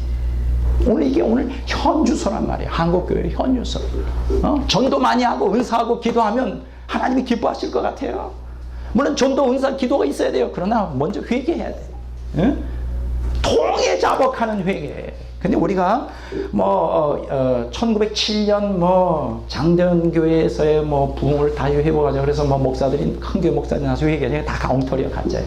회개 안 하더라고. 말만 회개해. 죄에서 돌이키질 않아. 말만 해, 말만. 말씀 순종을 안 해. 그러니까 역사가 일어나지 않는 거예요. 한국교회가 계속 죽어가고, 내가 너무나 가슴이 아파요. 나도 부족한 사람이지만 제가 말씀을 경험해보고 생명이 뭔지, 신적 성품이 뭔지, 하나님의 영광이 뭔지 제가 조금 맛보니까 이게 아니다. 한국교회가 뭔가 심각하게 잘못되고 하고 있다. 제가 지난주에 이 책을 꼭 사서 읽으시라고 그랬죠. 예수님과 멀어지게 된 45가지 이유, 바실레아 슐링크, 여러분 꼭 사서 읽어보시기 바라고, 한 가지 교정할 것은, 저는 이 바실레아 슐링크가 그 개신교 여성 독신 수도회, 기독교 마리아 자매회를 창설한 자예요. 그래서 보통 마리아 하면 카톨릭에서 많이 쓰잖아요. 마리아 숭배 사상이 많아요. 그래서 저는 이 바실레아가 카톨릭 성교도인 줄 알았어요. 나중에 보니까 아니야. 개신교 수도회. 사실은 수도회라고 하는 개념은 개신교는 좀 많이 낯섭니다. 수도회라는 게 뭘 있긴 있지만은 그게 아주 카톨릭의 전문 부분이잖아요. 근데 바실레아라고 하는 독일의 이 여자가 개신교 수도회 공동체를 만든 거예요. 여자만으로. 이 개신교도들이야. 그래서 아주 깜짝 놀랐어요. 근데 제가 이분을 극찬했잖아요. 이분의 책이 지금 제가 보니까 예스24에 보니까 한 8권, 9권이 나와 있어요. 앞으로 제가 다 사서 읽어보려고 그래요. 이분의 사상이 저하고 똑같아요. 왜 똑같으냐? 저는 영적 투쟁을 지금 강조하고 있거든요. 믿음의 선한 싸움이라고 이 사람은 얘기하고, 그 다음에 자유를 경험해야 되고 실제적인 변화를 경험해야 되고, 영원한 기쁨과 자유가 실제적인 죄와의 싸움에서 우리가 경험해야 된다는 거예요. 그래서 이분이 아주 강조하는 게 뭐냐? 죄에 대항하는 영적 싸움이에요. 그러면서 이분이 사랑하지 않는 자, 거룩을 행하지 않는 자는 하나님 나라에 들어가지 못합니다. 아주 부드럽게 얘기해요. 근데 저하고 같아요. 왜냐하면 이분은 성경에 근거하여 이 말씀을 하거든요. 그래서 어떻게 이 개신교 이 수도사 바실레아 슈링크가 어떻게 이러한 경지에, 본인은 이것을 자기가 경험했다는 거예요. 참된 자유와 변화, 성화를 경험했고, 또 이것을 자매들에게 가르치는데 그들이 이 말씀에 순종하는 자들은 변화를 일으켰다는 거예요. 자기가 한때는 공허한 공식적인 믿음을 갖고 있었다고요. 자기도 한때는 자기가 하나님 아는 지식은 단순한 지식에 불과했다는 거예요. 근데 이분이 뭐라 그러냐면 희생의 피에 대한 지식만으로 부족하다는 거예요. 그래서 근데 이분이 강조하는 게 있어요. 제가 오늘 이 시간에 이 자세한 내용을 제가 하려 하지 않습니다. 제가 이제 여러분들이 소개하는 대로 이렇게 책을 읽으면 이렇게 막 저돌적으로 읽잖아요. 이걸 다 여러분들이 설명할 수 없고, 이분이 말하는 핵심은 저하고는 같지만은 강조점이 조금 좀 달라요. 저는 말씀 순종을 계속 집중적으로 강조하고 있어요. 근데 이분의 강조점은 뭐냐면 예수님의 보혈에 대한 믿음을 강조하고 있어요. 거기에 좀 강조점이 더 거기에 나와 있어요. 그래서 이분은 뭐라고 얘기하느냐, 우리가 어떻게 해서 죄와 투쟁하여 죄에서 해방될 수 있을까? 그래서 영원한 하나님의 기쁨과 행복 가운데, 평안 가운데 누릴 수 있을까? 이렇게 말하면서 제일 중요시하는 것은 뭐냐, 그리스도의 속죄 은총에 대한 믿음을 강조합니다. 예수님이 분명히 성경에 약속했다. 속죄의 피로 말미암아 우리를 죄를 감당하시고 해방한다고 여기서 그걸 믿으라는 거예요. 그리고 예수님이 승리자라는 거죠. 죄에 대하여 승리하셨다는 거예요. 그리고 그것을 믿음으로 받아들이라는 거예요. 이걸 굉장히 강조하고 있어요. 그게 다 잘못된 말이 아니에요. 저는 죄에서 승리하기 위하여 속죄의 피를 믿는 믿음, 예수님이 나를 죄에서 구원하기 위해서 속죄 피를 흘렸다는 것은 철저한 믿음에 근거해야 된다고 저는 확신합니다. 저하고는 뭐 다른 게 없어요. 두 번째, 근데 이분이 또 강조하는 게 있어요. 속죄의 은총에 대한 믿음만이 아니라 두 번째는 말씀 순종하여 죄에 대항해 투쟁하는 걸 강조하고 있어요. 그러니까 속죄에 대한 믿음, 속죄의 피, 두 번째로 이분이 강조하는 거는 순종이에요. 순종, 말씀 순종. 말씀. 이거는 죄와 투쟁이죠. 투쟁. 이걸 강조하고 있어요. 그런 측면에서 저하고 같아요. 그래서 세 번째로 이분이 뭐냐, 그냥 투쟁만 하는 게 아니라 인내해야 되는 것이죠. 인내. 그 연단 중에 하나님은 연단하신다는 거예요. 우리를 고난 가운데로 몰아넣어서 우리 죄를 깨부시고 자아를 깨부시게 연단한다는 거예요. 그래서 인내해야 된다. 그래서 이분의 사상을 제가 정리하면 믿음, 속죄의 피에 대한 믿음, 두 번째는 그 말씀을 가지고 죄에 투쟁하게 말씀 순종해야 된다는 것, 세 번째는 연단 가운데, 고난 가운데 인내해야 된다. 이거 성경이 가르치는잖아요. 제가 누누이 강조하지만 이 바실레아 슈링크가 그런데 이제 이 세 가지 중에 좀 더 강조하는 게 이제 믿음을 강조해요. 예수님의 속죄의 피에 대해 이미 다 승리했다는 거예요. 그걸 계속 선포하라는 거예요. 뭐 그게 좀 틀린 거 아니에요. 저는 이제 속죄의 은총에 대한 믿음을 강조하지만 저는 이제 순종, 말씀 순종을 더 이제 집중적으로 다루는 거예요. 그래서 참 이 바실레아 슈링크는 저하고 영성이 똑같아요. 물론 강조점은 조금씩 다르지만 어떻게 이런 개신교도 중에 이러한 훌륭한, 내가 생각할 때는 개신교 중에 이 사람의 영성만큼 또 균형 잡히게 성경을 해석한 사람은 없다. 여기서 강조하는 게 뭐냐면 이러한 신앙의 투쟁과 과정을 통하여 변화가 실제적으로 일어나야 된다는 거예요. 말만이 아니라 실제적으로 영이 살아나고 막 충만한, 다른 말로 말하면 지금 제가 얘기하는 생명에 충만한 걸 경험해야 된다. 할 수 있다는 거예요. 자기가 경험했다는 거예요. 저는 물론 이 바실레아 슈링크에 보면 영성이 굉장히 아직 낮은 상태죠. 이분을 본받아야 돼요. 본받아야 되고 참 훌륭한 분이다 이렇게 생각하고, 왜 제가 이 예수님과 멀어지게 된 45가지 이유를 말씀을 드렸느냐, 여기는 45가지 구체적으로 우리가 실행해야 되는 그런 내용들이 있어요. 그거 고쳐야 돼요, 여러분. 저는 지금 말씀 순종하면 이제 외곽적으로 얘기했다면 이거는 구체적으로 하나하나 어떤 걸 고쳐야 되는지, 어떤 거에서 우리가 회개해야 되는지, 어떤 측면에서 말씀을 순종해야 되는지, 이게 하나하나 여기에 나오는 45가지만 고쳐도 우리는 엄청 많이 신의 성품에 참여하는 자가 될 거예요. 빛된 열매를 맺고 생명이 충만하고 그걸 통하여 참으로 행복하고, 그리고 정말 이제 나중에 또 제가 얘기하겠지만 정말 그리스도인다운 삶을 살게 돼요. 그래서 제가 이 책을 강력하게 추천해 드리고, 앞으로 이분의 책이 지금 뭐 소책장 다 품절이 됐고 이렇게 두꺼운 책처럼 한 7권, 8권이 남아있어요. 제가 다 읽고 제가 좋으면 제가 여러분들에게 또 추천해 드리도록 합니다. 이거는 필수입니다. 읽으셔요. 그리고 실행을 하세요. 머리로만 믿지 말고 마음으로 받아들이고 어떻게? 실천하세요. 조그만 거라도 실천하십시오. 그렇게 되면 여러분들이 놀라운 변화가 있어요. 제가 제일 걱정하는 게 뭐냐, 지금 연구원을 여러분들이 말씀이 삼아서 나오지만은 여러분들이 머리로만 정통복음, 백 목사 말씀이 좋긴 좋네, 처음 들어보는 거야, 뭐 이런 사람도 있어요. 또 요 근래 어떤 뭐 분들은 막 듣고 너무 좋아가지고 밤낮으로 그냥 밥 먹으면서 틀어놓고 교회 와서, 아니 그 교회 와서 밥 먹을 땐 그걸 틀지 말아야 되잖아요. 자기가 좋다고 그냥 밥 먹을 때 제 그 강의를 틀어놓고 그러는데, 이제 그렇게만 좋아하면 안 돼요. 제가 원하는 것은 행하라고요. 제가 걱정하는 건 뭐냐, 머리로만 커져가지고 슈퍼 바리새인 될까봐 걱정이에요. 그래가지고 교만해가지고 나는 많은 걸 깨달았어. 깨달으면 뭐 합니까? 신의 성품에 참여해야지. 제가 연구원 식구들에게 경고하는 건 그래요.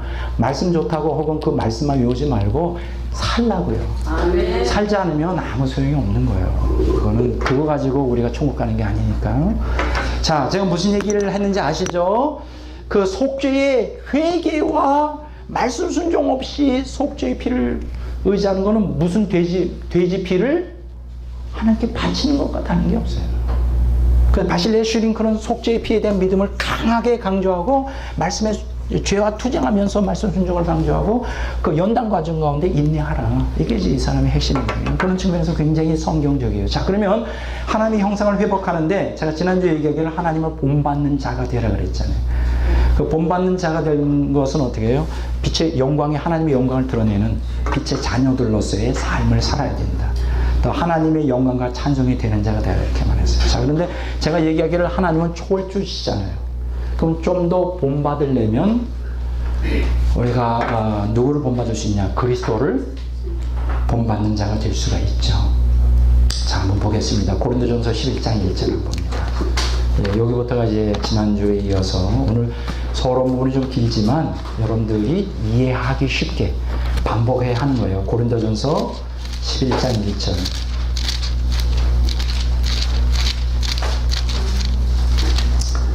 자, 다 같이 한번 읽어보겠습니다.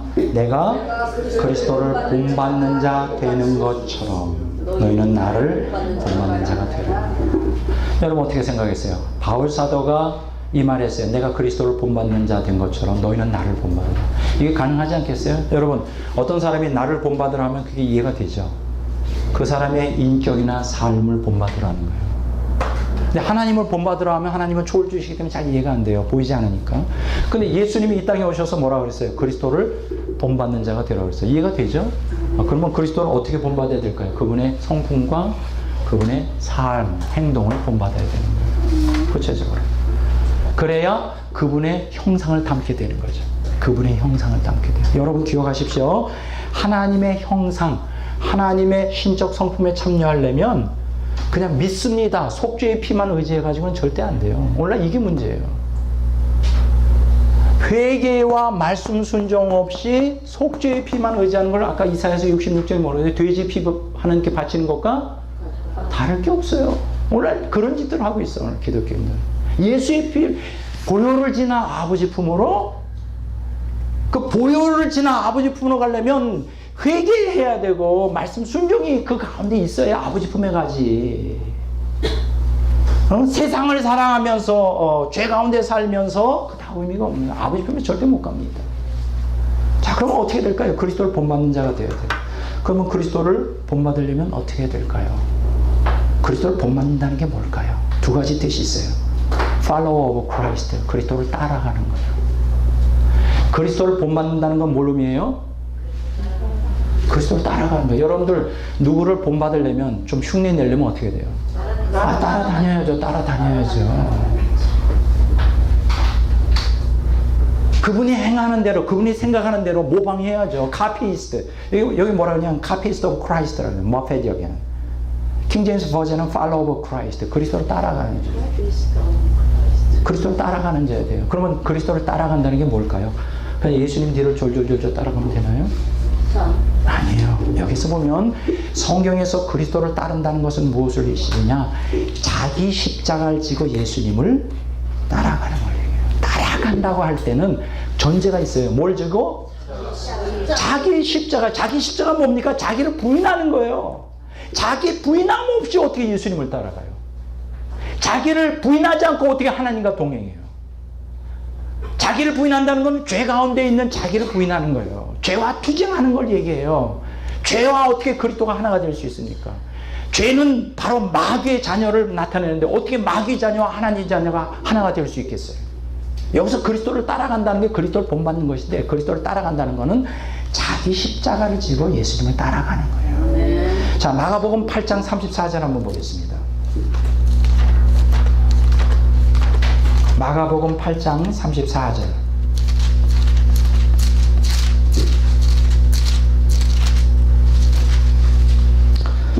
자, 다 같이 한번 읽어보겠습니다. 무리와 제자들을 불러 이르시되 누구든지 나를 따라오려거든 자기를 부인하고 자기 십자가를 지고 나를 따를 것이니라. 보세요. 누구든지 나를 따라오려거든. 그렇죠? 전제가 있어요. 그냥 follow me, 나를 따르라. 그게 끝이 아니에요. 자기를 부인해야 돼요. 자기 십자가를 지고 그래야 나를 따르는 거예요. 예수님 따르는 거예요. 여기서 주님을 따른다. 그러니까 그리스도를 본받으려고 하면 어떻게 될까요? 자기를 부인해야 돼요. 자기 십자가를 지고. 여러분 말씀 순종하려면 어떻게 될까요? 격렬히 자기와의 싸움이 있어야 돼요. 격렬히 죄와의 투쟁이 있어야 돼요. 지금 바실레아 슈링크가 하는 얘기예요. 죄와의 투쟁 없이 절대로 생명을 얻을 수가 없어요. 그냥 믿는 믿음, 속죄의 피를 머리로 마음으로 믿는 믿음 가지고 절대 주에서 해방될 수 없어요. 그러니까 말씀 순종 없이 구원이 없는 거예요. 그래서 말씀 순종해야 구원이 이루어지는 거예요. 말씀이 생명이기 때문에. 예수님을 따르려면 예수님을 따라서 예수님을 본받고 예수님은 본받음을 통하여 하나님의 성품에 참여하고 생명에 이르고 하나님의 생명이 없고 하나님과 하나가 되려면 한 가지밖에 없어요. 자기를 부인하고 자기 십자가를 지고 예수님을 따라야 돼요. 그러면 자기를 부인하고 자기 십자가를 지는 것은 즐거운 일일까요? 고난의 길일까요? 당연히 고난의 길이죠. 그래서 좁은 길로 가는 게 너무나 고난스러워요. 그래서 고난스럽기 때문에 많은 대다수의 기독교인들은 넓은 길로 가. 편하게 믿으려고 그래. 그래서 천국 가려고 그래. 절대 넓은 길로 편하게 믿어서 천국 가는 일은 절대 없습니다. 고난에 왜 그러냐? 예수님을 본받는 건 뭐예요? 예수님이 살아갔던 삶을 살아요. 예수님 어떠한 삶을 살았어요? 환영받는 삶을 살았어요? 좁은 길 비아 돌로로사 십자가의 길을 가셨어요. 고난 엄청 받았습니다. 좁은 길로 갔어요. 고난의 삶을 살았어요. 우리도 똑같이 살아야 돼요. 네. 베드로전서 2장 21절 한번 봅니다.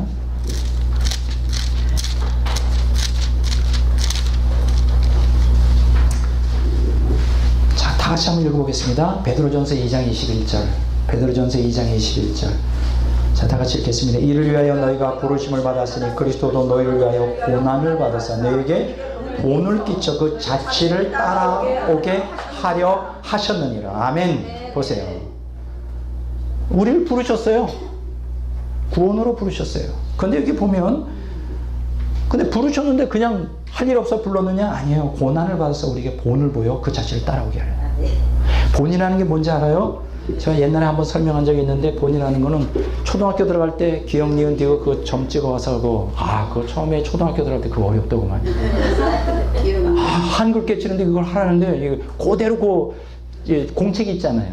그 기억 니은 이것도 보통 어려워. 근데 또 한 번 어려움이 찾아왔어요. 중학교 들어갈 때 영어인데 또 ABCD 이거를 또 점을 해가지고 그걸 흉내 내라는데 우리 작은 형이 이제 영어를 그때 잘했어요. 그러니까 영어를 이렇게 쓰더라고. 영어는 어떻게 쓰느냐면 이제 그때는 그 펜 초구를 있었어요. 볼펜이 아니라 이렇게 필기처럼. 나는 영어는 이렇게 쓰는 건 줄 알았어요. 유창하게 영어라는 게 이렇게 그냥 하면 이거 이거 영서인가? 근데 나중에 알고 봤더니 그게 아니야. 굉장히 어려워. 영어가 그 A, B, 이거 점으로 다 찍어, C. 초등학교 1학년 들어갈 때도, 기억 니은 디귿 때도 아주 한번 너무나 힘들었는데 또 중학교 들어가서 이 고비가 A, B, C, D 하는데 이게 기억나요. 이게 바로 본이에요. 이게 무슨 얘기인지 아세요? 그대로 예수님이 생각하고 예수님이 말하고 행동한 대로 그대로 하는 거예요. 그게 바로 신의 성품에 참여하는 첩경이에요. 예수님처럼 살아가는 거예요. 그냥 우리는 예수님을 바라보기만 하려고 그러잖아요. 너무 거룩하니까.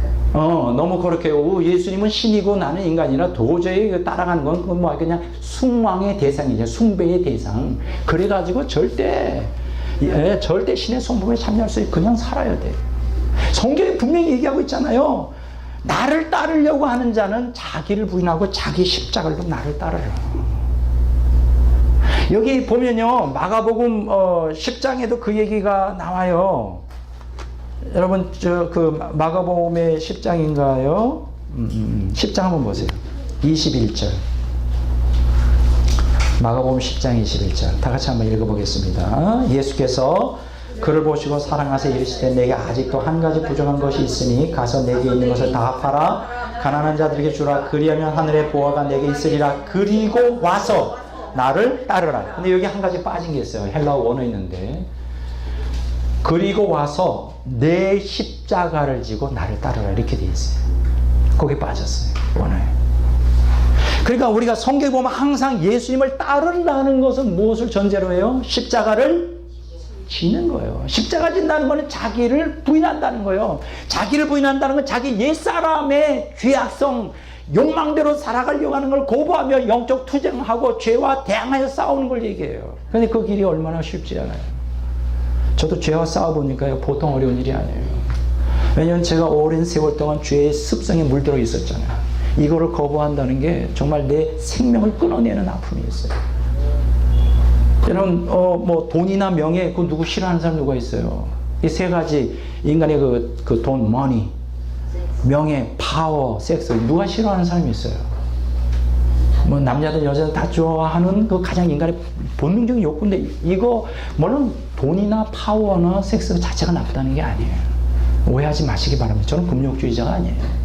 단지 하나님이 없는 그런 인간의 욕망을 따라가고 그것을 우상 숭배하는 게 문제인데, 그의 오랜 세월 동안 젖어 있는 상태에서 또 그것이 이 사회의 용인이 되는 사회 속에서, 잘 들으세요. 옛날, 제가 오늘 또 책을 가져왔는데 오늘 이것까지 강의를 못할 것 같아요. 자기 절제 사회라는 책에 보면 19세기 빅토리아 여왕 시대까지라도 자기 절제가 잘 되었던 시대예요. 근데 20세기 들어오면서 이제 물질주의가 번창하고 이제 대중 문화 문명이 극도로 발전하면서 자본주의가 이제는 보편화되면서 인간의 자유에 대한 갈망이 강해지고, 그것이 마치 인간에게 있어 가장 중요한 것이다. 인간 개인의 자유, 권리, 이게 사실은 방종으로 지금 흘러가고 있어요. 그게 절제가 안 돼. 지금 세상 사람들이 절제가 안 돼. 근데 중요한 것은 세상 사람은 그렇다 할지라도 기독교인들조차 절제가 안 돼. 셀프 컨트롤이 안 돼. 제가 대전에서 단독 목회를 할 때 기억이 남는 일이 있어요. 그때 이제 냉장고가 너무 엉터리라 그게 이제 폐기 처분을 해야 돼요. 조그만 냉장고. 그래서 한 달 샀죠. 그때 돈은 한 100만 원인데 그거 꽤 괜찮은 거예요. 뭐 최신형이. 그런데 집사님들이 와가지고 여자 집사님들이 그걸 부러워하는 거야. 근데 그분들 집사님 집에 보면 아주 새 거고 아주 큰 게 있어, 냉장고. 그걸 갖다가 내가 목사가 그걸 샀다고 한 주 위에 두세 가정이 금방 또 바꿔버리는 거예요, 똑같은 거로. 아니 왜 그런지 난 이해가 안 돼요. 쓸만한데. 그러면 차라리 그걸 날 주지, 내가 새 걸 줄 테니까. 그럴 줄 알았어요. 그러면 새 거 사시고 그걸 날 주세요. 근데 벌써 일은 다 벌어졌잖아요. 그러고 있더라고. 내가 그걸 보면서 뭘 깨달았냐? 야, 오늘 기독교인들이 절제가 안 되는구나, 절제. 막 자기 좋아 보이는 건 가져야 돼. 이 세상 사람들이 원리인데 기독교는 그렇게 살면 안 되잖아. 주님을 따라가려면 고난이 있어야 돼. 욕망을 부인해야 돼. 근데 부인하려고 하지 않아. 세상 사람처럼 편하게 살려고 그래. 편하게 살면서 천국 가려고 그래. 그것도 아주 제일 좋은 곳에 가려고 그래. 이런 사기꾼이 어디 있어요, 이런 건요. 절대 그런 일 있을 수가 없는 거예요. 자, 여기 보면 이 부자에게 예수님 말씀하셔서 나를 따라할 때 그 앞에 원에 보면 내 십자가를 지고 나를 따르라. 십자가 져야 됩니다. 십자가 없이 생명은 없어요. 예수님이 생명을 우리 주기 위해서 십자가를 지고 죽음을 죽은 것처럼 우리도 똑같이 하나님의 생명을 얻기 위해서는 십자가 져야 돼요. 그렇지 않고는 그냥 단지 예수님을 숭배하는 그 신앙의 수준 가지고는 절대 천국 들어가기가 어렵다. 자기 십자가 지고 예수님을 따라가는 거예요. 그리스도를 본받는 것은 예수님을 따라가는 건데, 예수님을 따라가는 것은 자기 십자가를 지고 예수님을 따라가요. 그럴 때 어떻게 돼요? 하나님의 영광을 위해서 살아가는 삶이 됩니다. 빛의 열매를 맺게 돼요. 자, 고린도전서 10장 31절 보겠습니다. 고린도전서 10장 31절.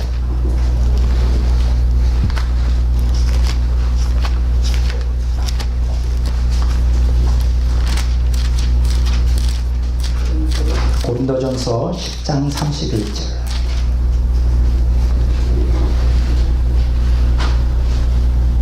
자, 다 같이 읽겠습니다. 그런즉 너희가 먹든지 마시든지 무엇을 하든지 다 하나님의 영광을 위하여 하라. 자, 뭐예요? 정말로 십자가를 지고 예수님을 본받는 자는 예수님을 따라가는 자고, 예수님을 따라가는 자는 자기 십자가를 지고 예수님을 따라가는 자고, 구체적으로 예수님 자기 십자가를 지고 예수님을 따라가는 자는 어떤 자냐? 무엇이든지 다 먹든지 마시든지 뭘 하든지 누굴 위해? 하나님의 영광을 위해 사는 자가 바로 주님을 따라가는 자예요. 주님을 본받는 자예요. 다른 말로 말하면 이걸 쉽게 얘기하면 자기 중심주의적 삶이 아니라 하나님 중심주의적 삶을 살아가는 거예요. 자기의 행복이 아니라 하나님의 행복, 자기의 기쁨이 아니라 하나님의 기쁨. 이게 바로 하나님의 영광을 드러내는 삶이에요. 바로 예수님은 그런 사람으로 만들게 해요. 우리를 위해 죽으신 거예요. 이제는 자기를 위해 살지 않고 자기를 위해 죽었다가 다시 살아나신 예수 그리스도만을 위해 살도록 그래서 죽으신 거예요. 그게 속죄의 구속의 궁극적인 목적이란 말이죠. 하나님의 영광을 위해서 살아가는 삶이에요. 요한복음 15장 8절 봅니다.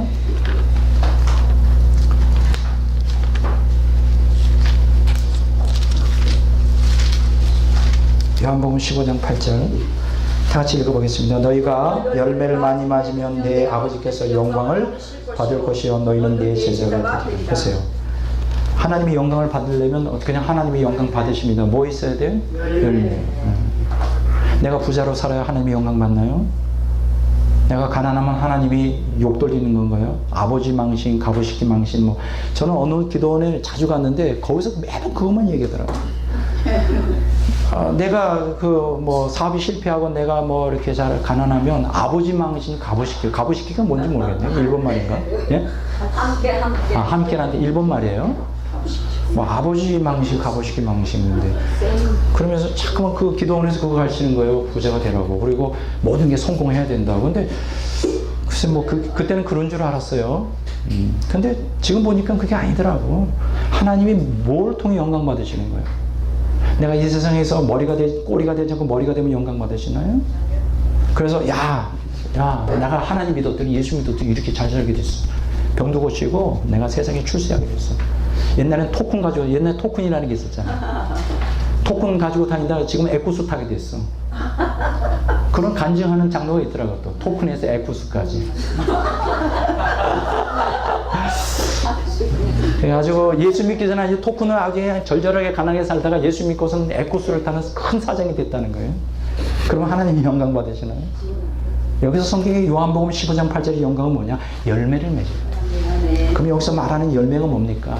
세상 부귀영화가 열매예요? 아니에요. 빛의 열매예요. 의의 열매예요. 선한 일의 열매예요. 그 열매를 통하여 영광 받는데 그 열매가 하나님의 빛이 바로 그 열매가 내가 신의 성품에 참여하고 있다는 걸 증거해 주고 있는 거예요. 내가 거룩을 향해 가고 내가 진리를 따라가고 내가 사랑을 따라가는 이게 신의 성품의 3대 요소인데 그게 뭐로 증명이 되어야 되냐면 열매가 나타나야 돼. 빛으로 나타나야 돼. 내 얼굴에서 내 삶에서 빛이 드러나야 돼. 초월적인 빛이 나타나야 돼. 빛이 나타나지 않고 신의 성품이 거룩. 근데 거룩인데 너무나 거룩해가지고 사람들이 그 사람 앞에 가면 막 오금을 못 펴. 이상해.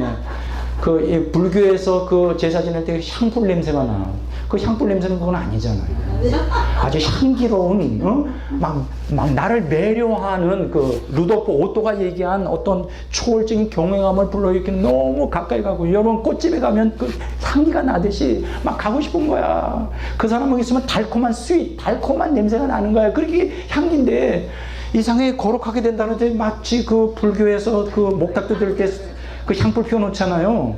이상한 그 막 속에서 울렁거리게 하는 막 역겨운 그 향불 냄새가 나는 사람이 있어요. 거기에서는 빛이 나올 수가 없어요. 진리를 따라가는 데는 완전히 율법주의야. 율법에 따라 살아야 된대. 또 이제 유월절도 지켜야 된다는 거예요. 주일날은 절대 물건 사면 안 돼. 그냥 땡 하고 이제 주일날 12시 되면 그다음부터는 물건 사면 안 되는 거예요. 집에 가게 가서 라면도 사면 안 되는 거야. 그냥 그날은 그냥 유대인들처럼 그냥 아주 그냥 그게 진리인가요? 성경 뭐라 그랬어요? 진리 안에 있으면 자유해요. 여러분 진짜 자유롭습니다. 속박당한 자, 율법주의를 해요. 또 사랑한다 그러면서 인간 사랑 다 끊는다 그러면서 자기도 사랑 안 해. 그거 사랑하면 안 된다. 하나님만 사랑해야 된다. 그래가지고는 가정도 안 돌보고 막 자기 그냥 하나님만 사랑. 그래서 그냥 이제 자기 남편이 이제 예수님 안 믿는데 마귀라는 거예요. 마귀. 한 부흥사가 이제 어떤 여자 집사님이 자기 집에 초대했어요. 막 상다리 부러지게 이렇게 참여해서 뭐 대접을 하는데, 그래서 이제 남편이 이제 그 목사님이 축복해 주려고 남편이 어디 계신가요? 그랬더니 이 부인이 뭐라냐면 아, 그 마귀요? 아이고 그냥 내가 교회 간다고 요번에 목사님 오신다고 해서 좀 교회 가자 그러는데 오지도 않고요. 말도 듣질 않아요. 아주 되게 아주 그냥 듣지도 않고 그 마귀예요, 마귀. 그런 인간들은 식사도 할 자격이 없어요. 이게 사랑이에요. 이게 하나님 사랑이야. 너무 하나님에 대한 열정이 강해서 인간을 갖다가 그냥 자기 남편 마귀라고 하는. 여러분 아니에요. 신의 성품에 참여하는 거룩과 진리와 사랑은 뭐로 증명이 돼야 될까요? 빛으로 드러나야 돼요. 빛된 삶. 이거는 믿는 사람인데 믿지 않는 사람 동일히 그걸 볼 수가 있어요. 성경에 그래서 뭐라 그랬어요? 마태복음의 5장에 보면 너희는 세상의 빛이라 너희의 선한 착한 행실로 어떻게 하라고? 하나님께 영광을 돌리라는 거예요. 이 착한 행실은 다 통해요. 믿는 사람만 느끼는 게 아니에요. 믿지 않는 사람도 이러한 그 빛된 삶을 보면 야 나도 좀 예수님 좀 믿어야 되겠다. 야 예수 믿는 사람 뭔가 달라. 향기가 좀 달라. 이래야 되는 거 아니에요? 근데 너무나 거룩해. 신의 성품이에요. 근데 좀 이상해. 향불 냄새가 나. 그 몸에서 너무나 진리를 따라. 근데 너무 율법주의적이야. 뭐 지금이 뭐 그 공자 시대도 아니고 말이에요. 어? 아니 사랑한다 그러는데 사람을 사랑하지 않고 하나님만 사랑한다면 자기 남편은 마귀라 그래. 이건 아니란 말이에요. 그것은 빛된 삶으로 나타나야 돼요. 빛된 삶으로 나타나는 신의 성품을 통해서만이 생명에 참여할 수 있고 생명을 통해 하나님과 하나 되어 하나님을 닮는 자녀가 될 수가 있는 거예요. 결국 궁극적으로 신의 성품에 참여했는지 안 했는지 알 수 있는 것은 뭘 보면 알 수 있다? 열매 보면 알아요. 간단해요. 아주 간단해. 그 사람이 거룩한지, 그 사람이 사랑에 충만한 사람인지, 그 사람이 진리로 충만한지 알 수 있는 한 가지 방법은 열매밖에 없어요. 겉으로 드러나는 열매. 그건 우리가 다 감지할 수가 있어요.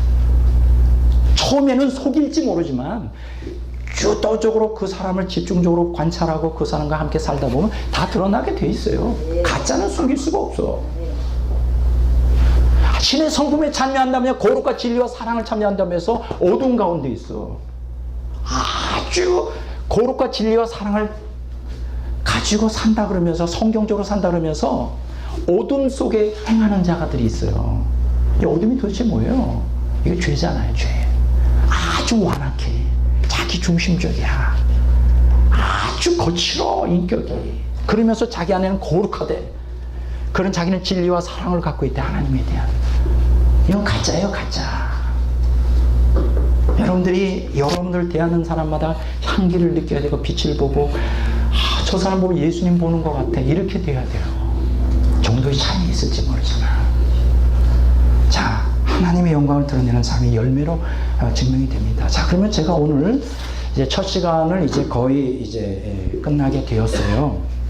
그러면 이제 두 번째 시간에 제가 예고하는데 우리가 어떻게 해야 되느냐? 이제 열매임에는 틀림없는데 빛의 열매.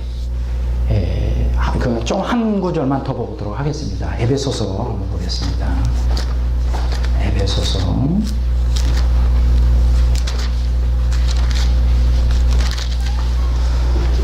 자, 에베소서 8절, 5장 8절, 9절, 10절, 11절까지 보겠습니다.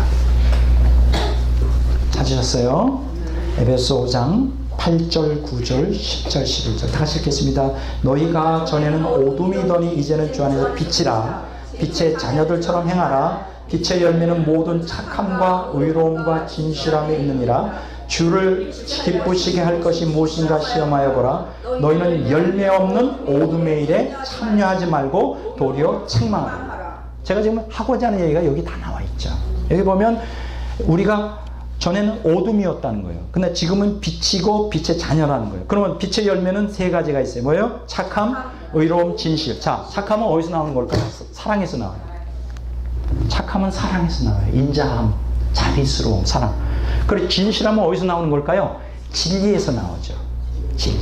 의로움은 어디서 나오는 걸까요? 거룩에서 나와요. 그러니까 빛은, 이 빛의 열매는 거룩과 진리와 사랑이 겉으로 표출되는 거예요. 내면으로 진리와 거룩과 사랑을 통해 신의 성품에 참여하고, 신의 성품에 내면으로 거룩과 진리와 사랑이 형성된 사람은 자동적으로 겉으로 빛의 열매로 나타나게 되어 있는 거예요. 그래서 이 거룩과 여기 뭐라 그랬어요? 세 가지 빛의 열매가 착함, 의로움, 진실. 착함, 의로움, 진실함. 이 세 가지가요, 결합을 하면 이게 삼원색인데, 이게 돌아가면 빛이 돼요. 우리가 빛의 삼원색이 뭐예요? 빨강, 초록, 파랑이에요. 빨강, 초록, 파랑. 노랑은 그 색이 삼원색이에요. 자, 그래서 이 빨강, 초록, 파랑이, 빨강은 뭐예요? 착함, 진실함은 뭐예요? 파랑, 초록. 뭐 이건 뭐 내가 색깔 그냥 한 거예요. 뭐 거기에 영적 의미니까. 백 목사가 뭐 혹시 그 미술의 어떤 신적인 지혜를 깨닫나, 그렇게 생각하지 마세요. 그냥 내가 붙인 거예요. 이게 이제 빛의 삼원색이 돌아가면 어떻게 돼요? 여기서 뭐가 나오죠? 빨강, 파랑, 초록이 나오면, 돌아가면 빛이 나요. 착함과 의로움과 진실함. 다른 말로 말하면 이 신의 성품인 거룩과 진리와 사랑이 내 안에 형성되어서 이것이 겉으로 착함과 의로움과 진실함으로 표출되는데, 그렇게 되면 어떻게 돼요? 빛으로서 사람들이 인식한다. 근데 여기 보면 주를 기쁘시게 할 것이 무엇인가 시험하라. 너희는 열매 없는 어둠에 참여하지 말고 책망하라. 열매가 맺힌다. 빛의 열매예요. 이게 빛의 열매라고. 이게 드러나야 돼요. 이게 드러나야 그 사람이 하나님께 영광 돌리는 삶을 사는 것이고, 그래야 신의 성품에 참여했다는 증거가 되는 거고, 그래야 그 안에 하나님의 생명이 예수 그리스도를 통하여 인식되었고 그 안에 생명이 역동적으로 역사한다는 걸 알 수 있는 거고, 그래야 하나님과 합일되어 하나님과 인격적으로 하나님을 닮은 존재가 된다는 것을 보여주고 있는 거예요. 이게 안 돼 있으면 여러분 가운데 착함과 의로움과 진실함이 겉으로 표출되어 사람들이 그것을 보지 못한다면, 아, 예수쟁이 왜 저래? 심각한 상태에 있는 거예요. 병들어 있는 거예요. 신의 성품에 참여 못하고 있는 거예요. 그리고 생명이 그 안에 없는 거예요. 죽어가고 있는 거예요. 그리고 하나님과 관계없는 자가 되는 거예요. 심각하지 않아요? 간단해요. 어려운 거 하나도 없어요. 실제적으로 빛의 열매를 맺어야 된다. 빛의 열매를 맺지 않으면, 그래서 요한일서 1장 5절에 7절에 보면 하나님이 빛이라 그랬어요. 자, 한번 보겠습니다. 조금 더 하고 끝내고자 합니다. 요한일서 1장 5절에 7절.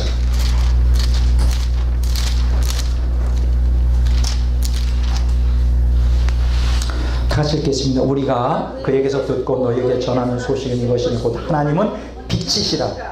그에게는 어둠이 조금도 없으시다는 것이니라. 만일 우리가 하나님과 사귐이 있다고 오둠에 행하며 거짓말하고 진리를 행하지 아니하니거니와 그가 빛 가운데 계신 것 같이 우리도 빛 가운데 행하면 우리가 서로 사귐이 있고 그 아들 예수의 피가 우리를 모든 죄에서 깨끗하게 하실 것이요. 보세요. 하나님 빛이라 그랬죠. 그리고 하나님과 사귐이 있는 사람은 어둠 가운데 있죠. 하나님과 사귐이 있다 그러면서, 사귐이라는 게 뭐예요? 영으로 합일되어 있는, 그러니까 영으로 교통하는 걸 얘기했죠. 그러면서 어둠 가운데 행하는 건 가짜예요.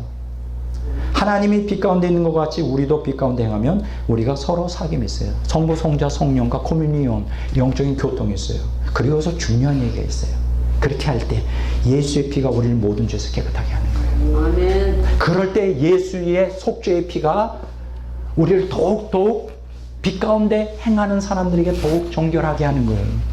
빛 가운데 행하려고 하는 마음, 진리를 따라가려고 하려는 마음이 없이 예수님 피만 그지? 아까 뭐라 그랬어요? 이사야서 66장에 돼지 피 바르는 거고. 그 돼지 피, 개 피, 돼지 피 발라봐야 천국 못 들어가요. 돼지 피 가지고 천국에 들어갈 수 있어요? 근데 한참 자기는 예수 피를 의지하여 천국 간다고 갔는데 천국 문에 딱 갔는데 그게 뭐로 드러나? 예수님 피가 아니라? 아이고, 일생 돼지 피만 의지하고 사는 거예요. 돼지 피. 천사가 그걸 보고 너는 돼지 피를 갖고 있기 때문에 절대 천국 못 들어간다. 진짜예요. 제가 지금 농담하는 거 아니에요. 오늘날 많은 기독교인들이 예수님의 피를 의지하여 은혜로 믿음으로 구원받고 천국 간다 그러지만 많은 기독교인들이 돼지 피를 믿어요. 예수님 피 믿는 게 아닙니다. 착각하고 있어요. 회개와 말씀 순종 없이는 예수님 피는 돼지 피밖에 효력이 없는 거예요. 속죄의 피가 능력이 되려고. 여보세요. 하나님 빛이에요. 그러므로 하나님 빛을 따라가는 자는 성도들도 빛을 발하는 삶을 살아야 돼요. 두 번째, 요한복음 8장 12절 한번 보여요. 요한복음 1장 4절을 봅니다.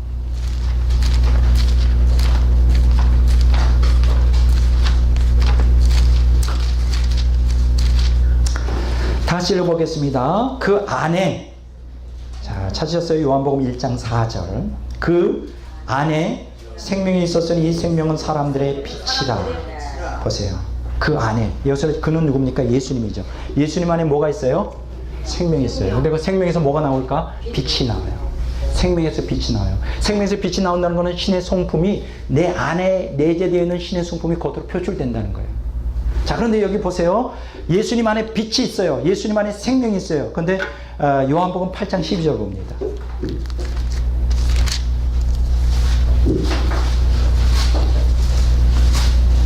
요한복음 8장 12절 다 같이 읽어보겠습니다. 요한복음 8장 12절. 예수께서 또 말씀하여 이르시되 나는 세상의 빛이니 나를 따르는 자는 어둠에 다니지 아니하고 생명의 빛을 얻으리라. 자, 예수님께서 빛으로 이 땅에 오셨어요. 왜 오셨을까? 우리로 빛 가운데 행하게 하려고. 우리로 생명의 빛을 얻게 하려고. 생명의 빛을 얻는다는 건 다른 말로 말하면 하나님의 영광을 표출한다는 거예요. 하나님의 영광을 드러낸다는 건 신의 성품에 참여하는 자가 된다는 것이고, 그 신의 성품을 참여한다는 것은 하나님의 생명에 참여한다는 자시고, 하나님의 생명에 참여한다는 것은 하나님과 하나가 되는, 하나님과 사귐이 있는, 하나님과 연합하는, 합일이 되는 걸 얘기하는 거예요. 근데 여기서 중요한 게 있어요. 생명의 빛을 얻으려면 어떻게 될까요? 예수님이 세상의 빛인데 그 세상의 빛인 예수님의 빛을 생명의 빛으로서 내 안에 받아들이려면 어떻게 될까요? 예수님을 따라가는 자가 돼요. 그럼 예수님을 따라간다는 건 뭘까요? 어둠에 거하지 말아요. 어둠에 거하지 않는다는 건 자기 십자가를 지고 예수님을 따라가는 거예요. 자기 십자가를 지고.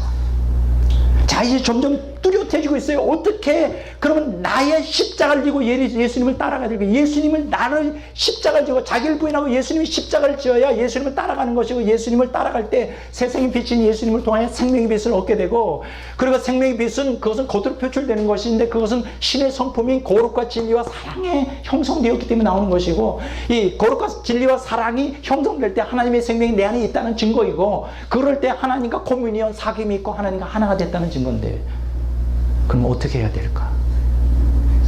제일 중요한 게 한 가지, 이 말씀하고 첫 시간을 끝내고자 합니다. 마태복음 5장 45절입니다.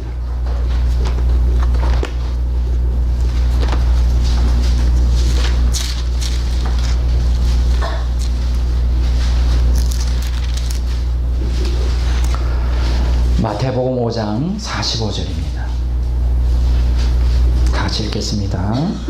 이같이 한즉 하늘에 계신 너희 아버지의 아들이 되리니 이는 하나님이 그 해를 악인과 선인에게 비추시며 비를 위로운 자와 불의한 자에게 내려주시리라. 자, 보세요. 이같이 한즉 어떻게 하라는 거예요? 어떻게 하면 하늘에 계신 너희 아버지의 아들이 된다고 했어요? 원수를 사랑하라는 거예요. 사랑.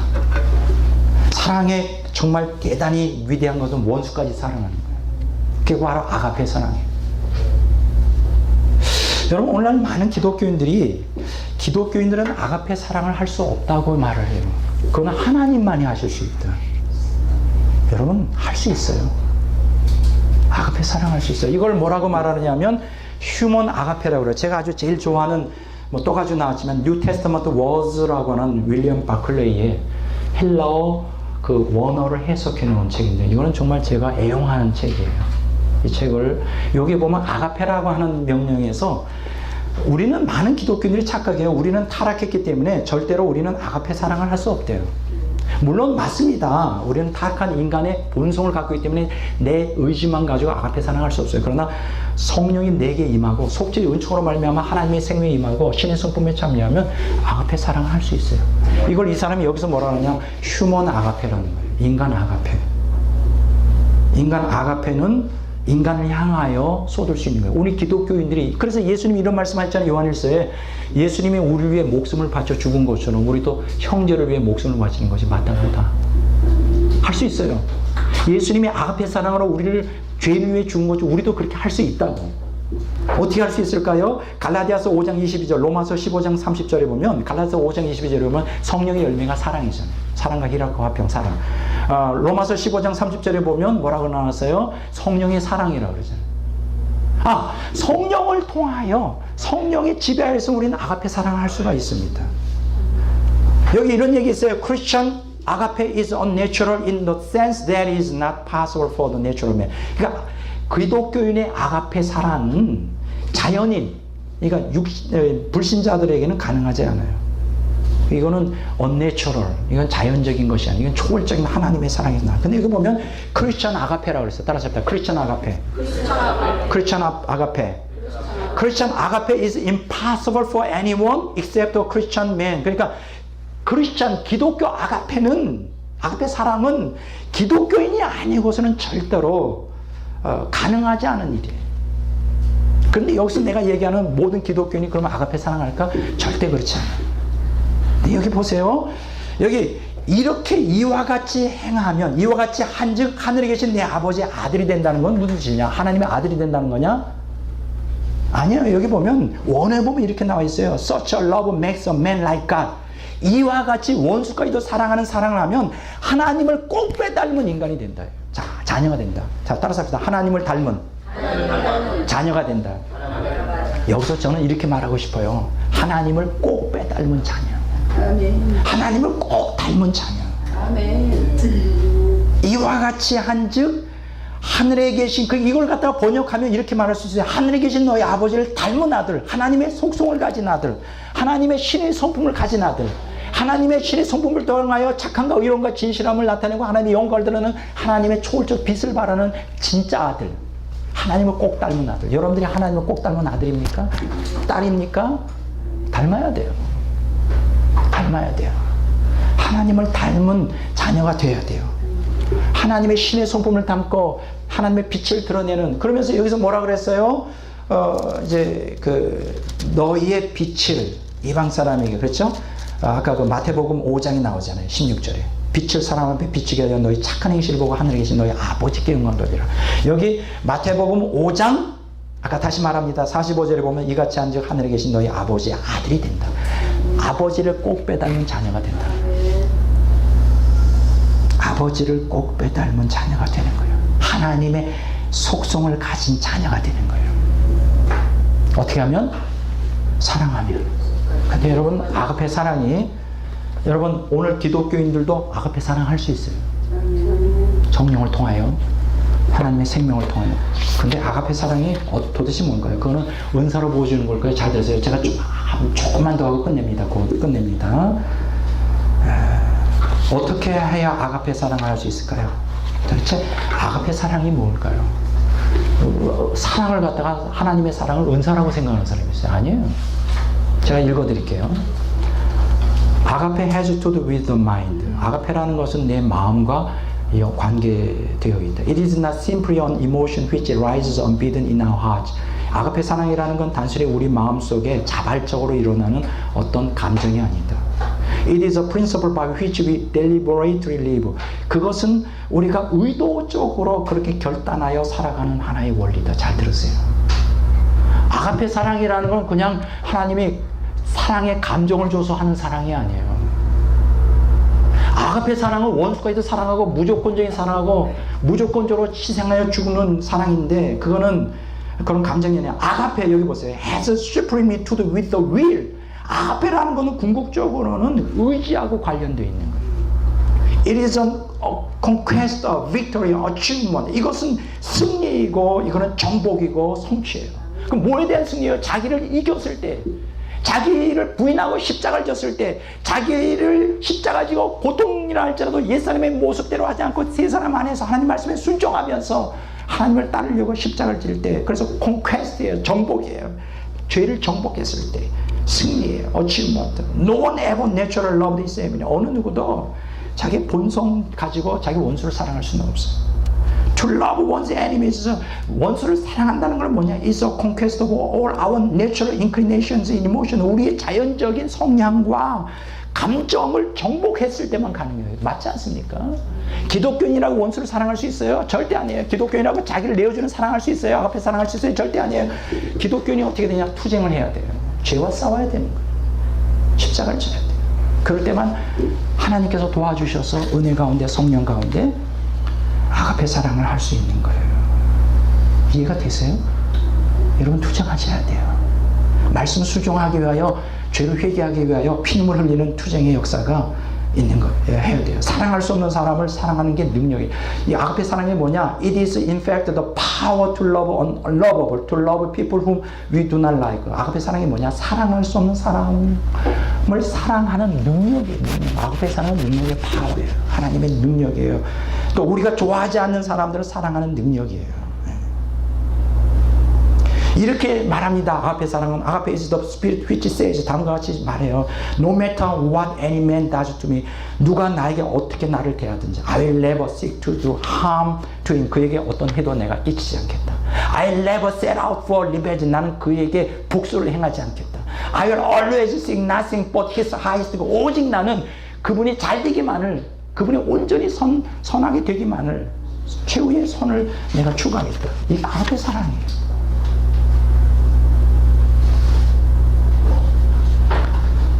조금만 더 하고 제가 끝내고자 합니다. The Christian will never cease to seek that man's highest good. 기독교인들은 결코 그 이웃에 대하여 다른 사람들의 아주 잘 되기를, 최선의 선을 추구하도록 우리는 그 하는 걸 끝이지 말아야 돼요. No matter how he is insulted, injured, wronged and slandered. 우리가 아무리 결코 미움을 당하고, 그래 상처를 받고, 모욕을 당하고, 부당한 취급을 당하고, 또 그런다 할지라도 Christian will never hate. 기독교인들은 절대 누굴 미워해서는 안 돼요. And will never let bitterness into his. 그들 마음속에 어떤 그 씁쓸한 감정을 가져서는 안 돼요. 이게 아가페예요. 물론 많은 기독교인은 나는 타락한 본성을 갖고 있기 때문에 아가페 사랑을 할 수 없다고 생각해요. 천만에 하라고 명령합니다. 내가 너희를 사랑한 것처럼 너희도 사랑하라고요. 같은 아가페 사랑, 크리스천 아가페, 휴먼 아가페 가능합니다. 우리도 그게 가능해요. 해야 돼요. 아가페 사랑을 왜 해야 될까요? 신의 성품에 왜 말씀을 순종해야 될까요? 신의 성품에 참여하려면 그냥 예수님의 속죄의 피를 믿는 믿음만 가지고는 안 돼요. 말씀에 순종해야 돼요. 영적 투쟁을 해야 돼요. 그래서 신의 성품에 참여하려면 어떻게 되느냐? 신의 성품에 참여해 생명을 얻고, 생명을 얻어 하나님과 교통하고 하나가 될 수 있는데, 신의 성품에 참여하면 어떻게 되냐? 그냥 믿습니다. 예수님은 그냥 숭배해가지면 안 돼요. 하나님의 존재만 믿어서는 안 돼요. 실제적으로 투쟁적인 신앙, 뭐예요? 거룩과 진리와 사랑의 삶을 살기 위하여 말씀 순종해야 돼요. 말씀 순종하기 위해서 날마다 회개해야 돼요. 회개하면서 말씀 순종해야 돼요.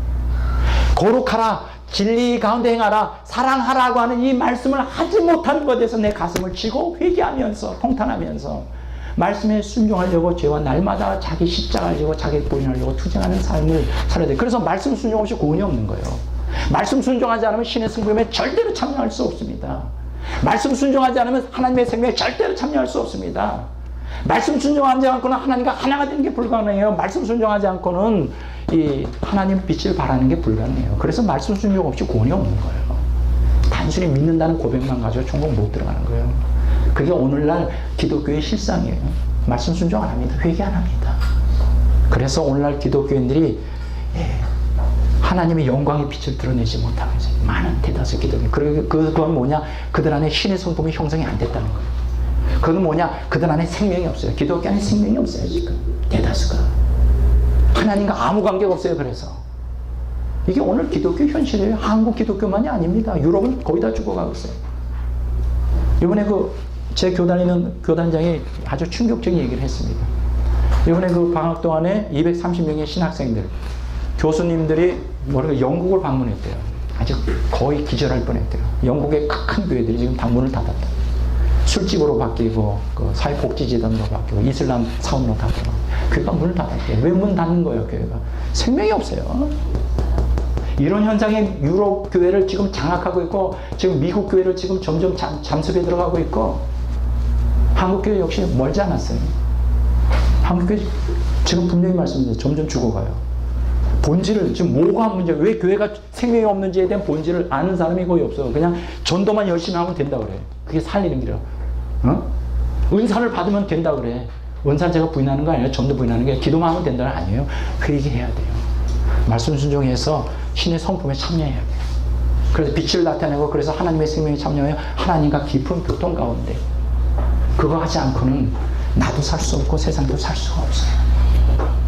자, 오늘 첫 시간에 조금 길었지만 이 시간에 이 말씀을 끝내면서 오늘 저와 여러분들이 좀 각성을 좀 해야 되겠습니다.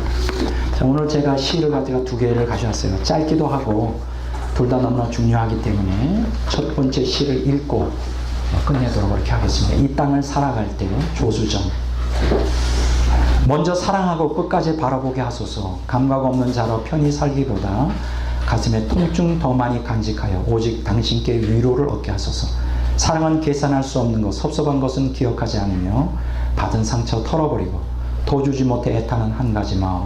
공의를 사랑하고 불법을 미워하며 상처는 치유하되 곪은 곳을 수술하며 사람의 칭찬보다 주님께 인정받는 육보다 영을 귀히 여기는 일꾼 되게 하소서.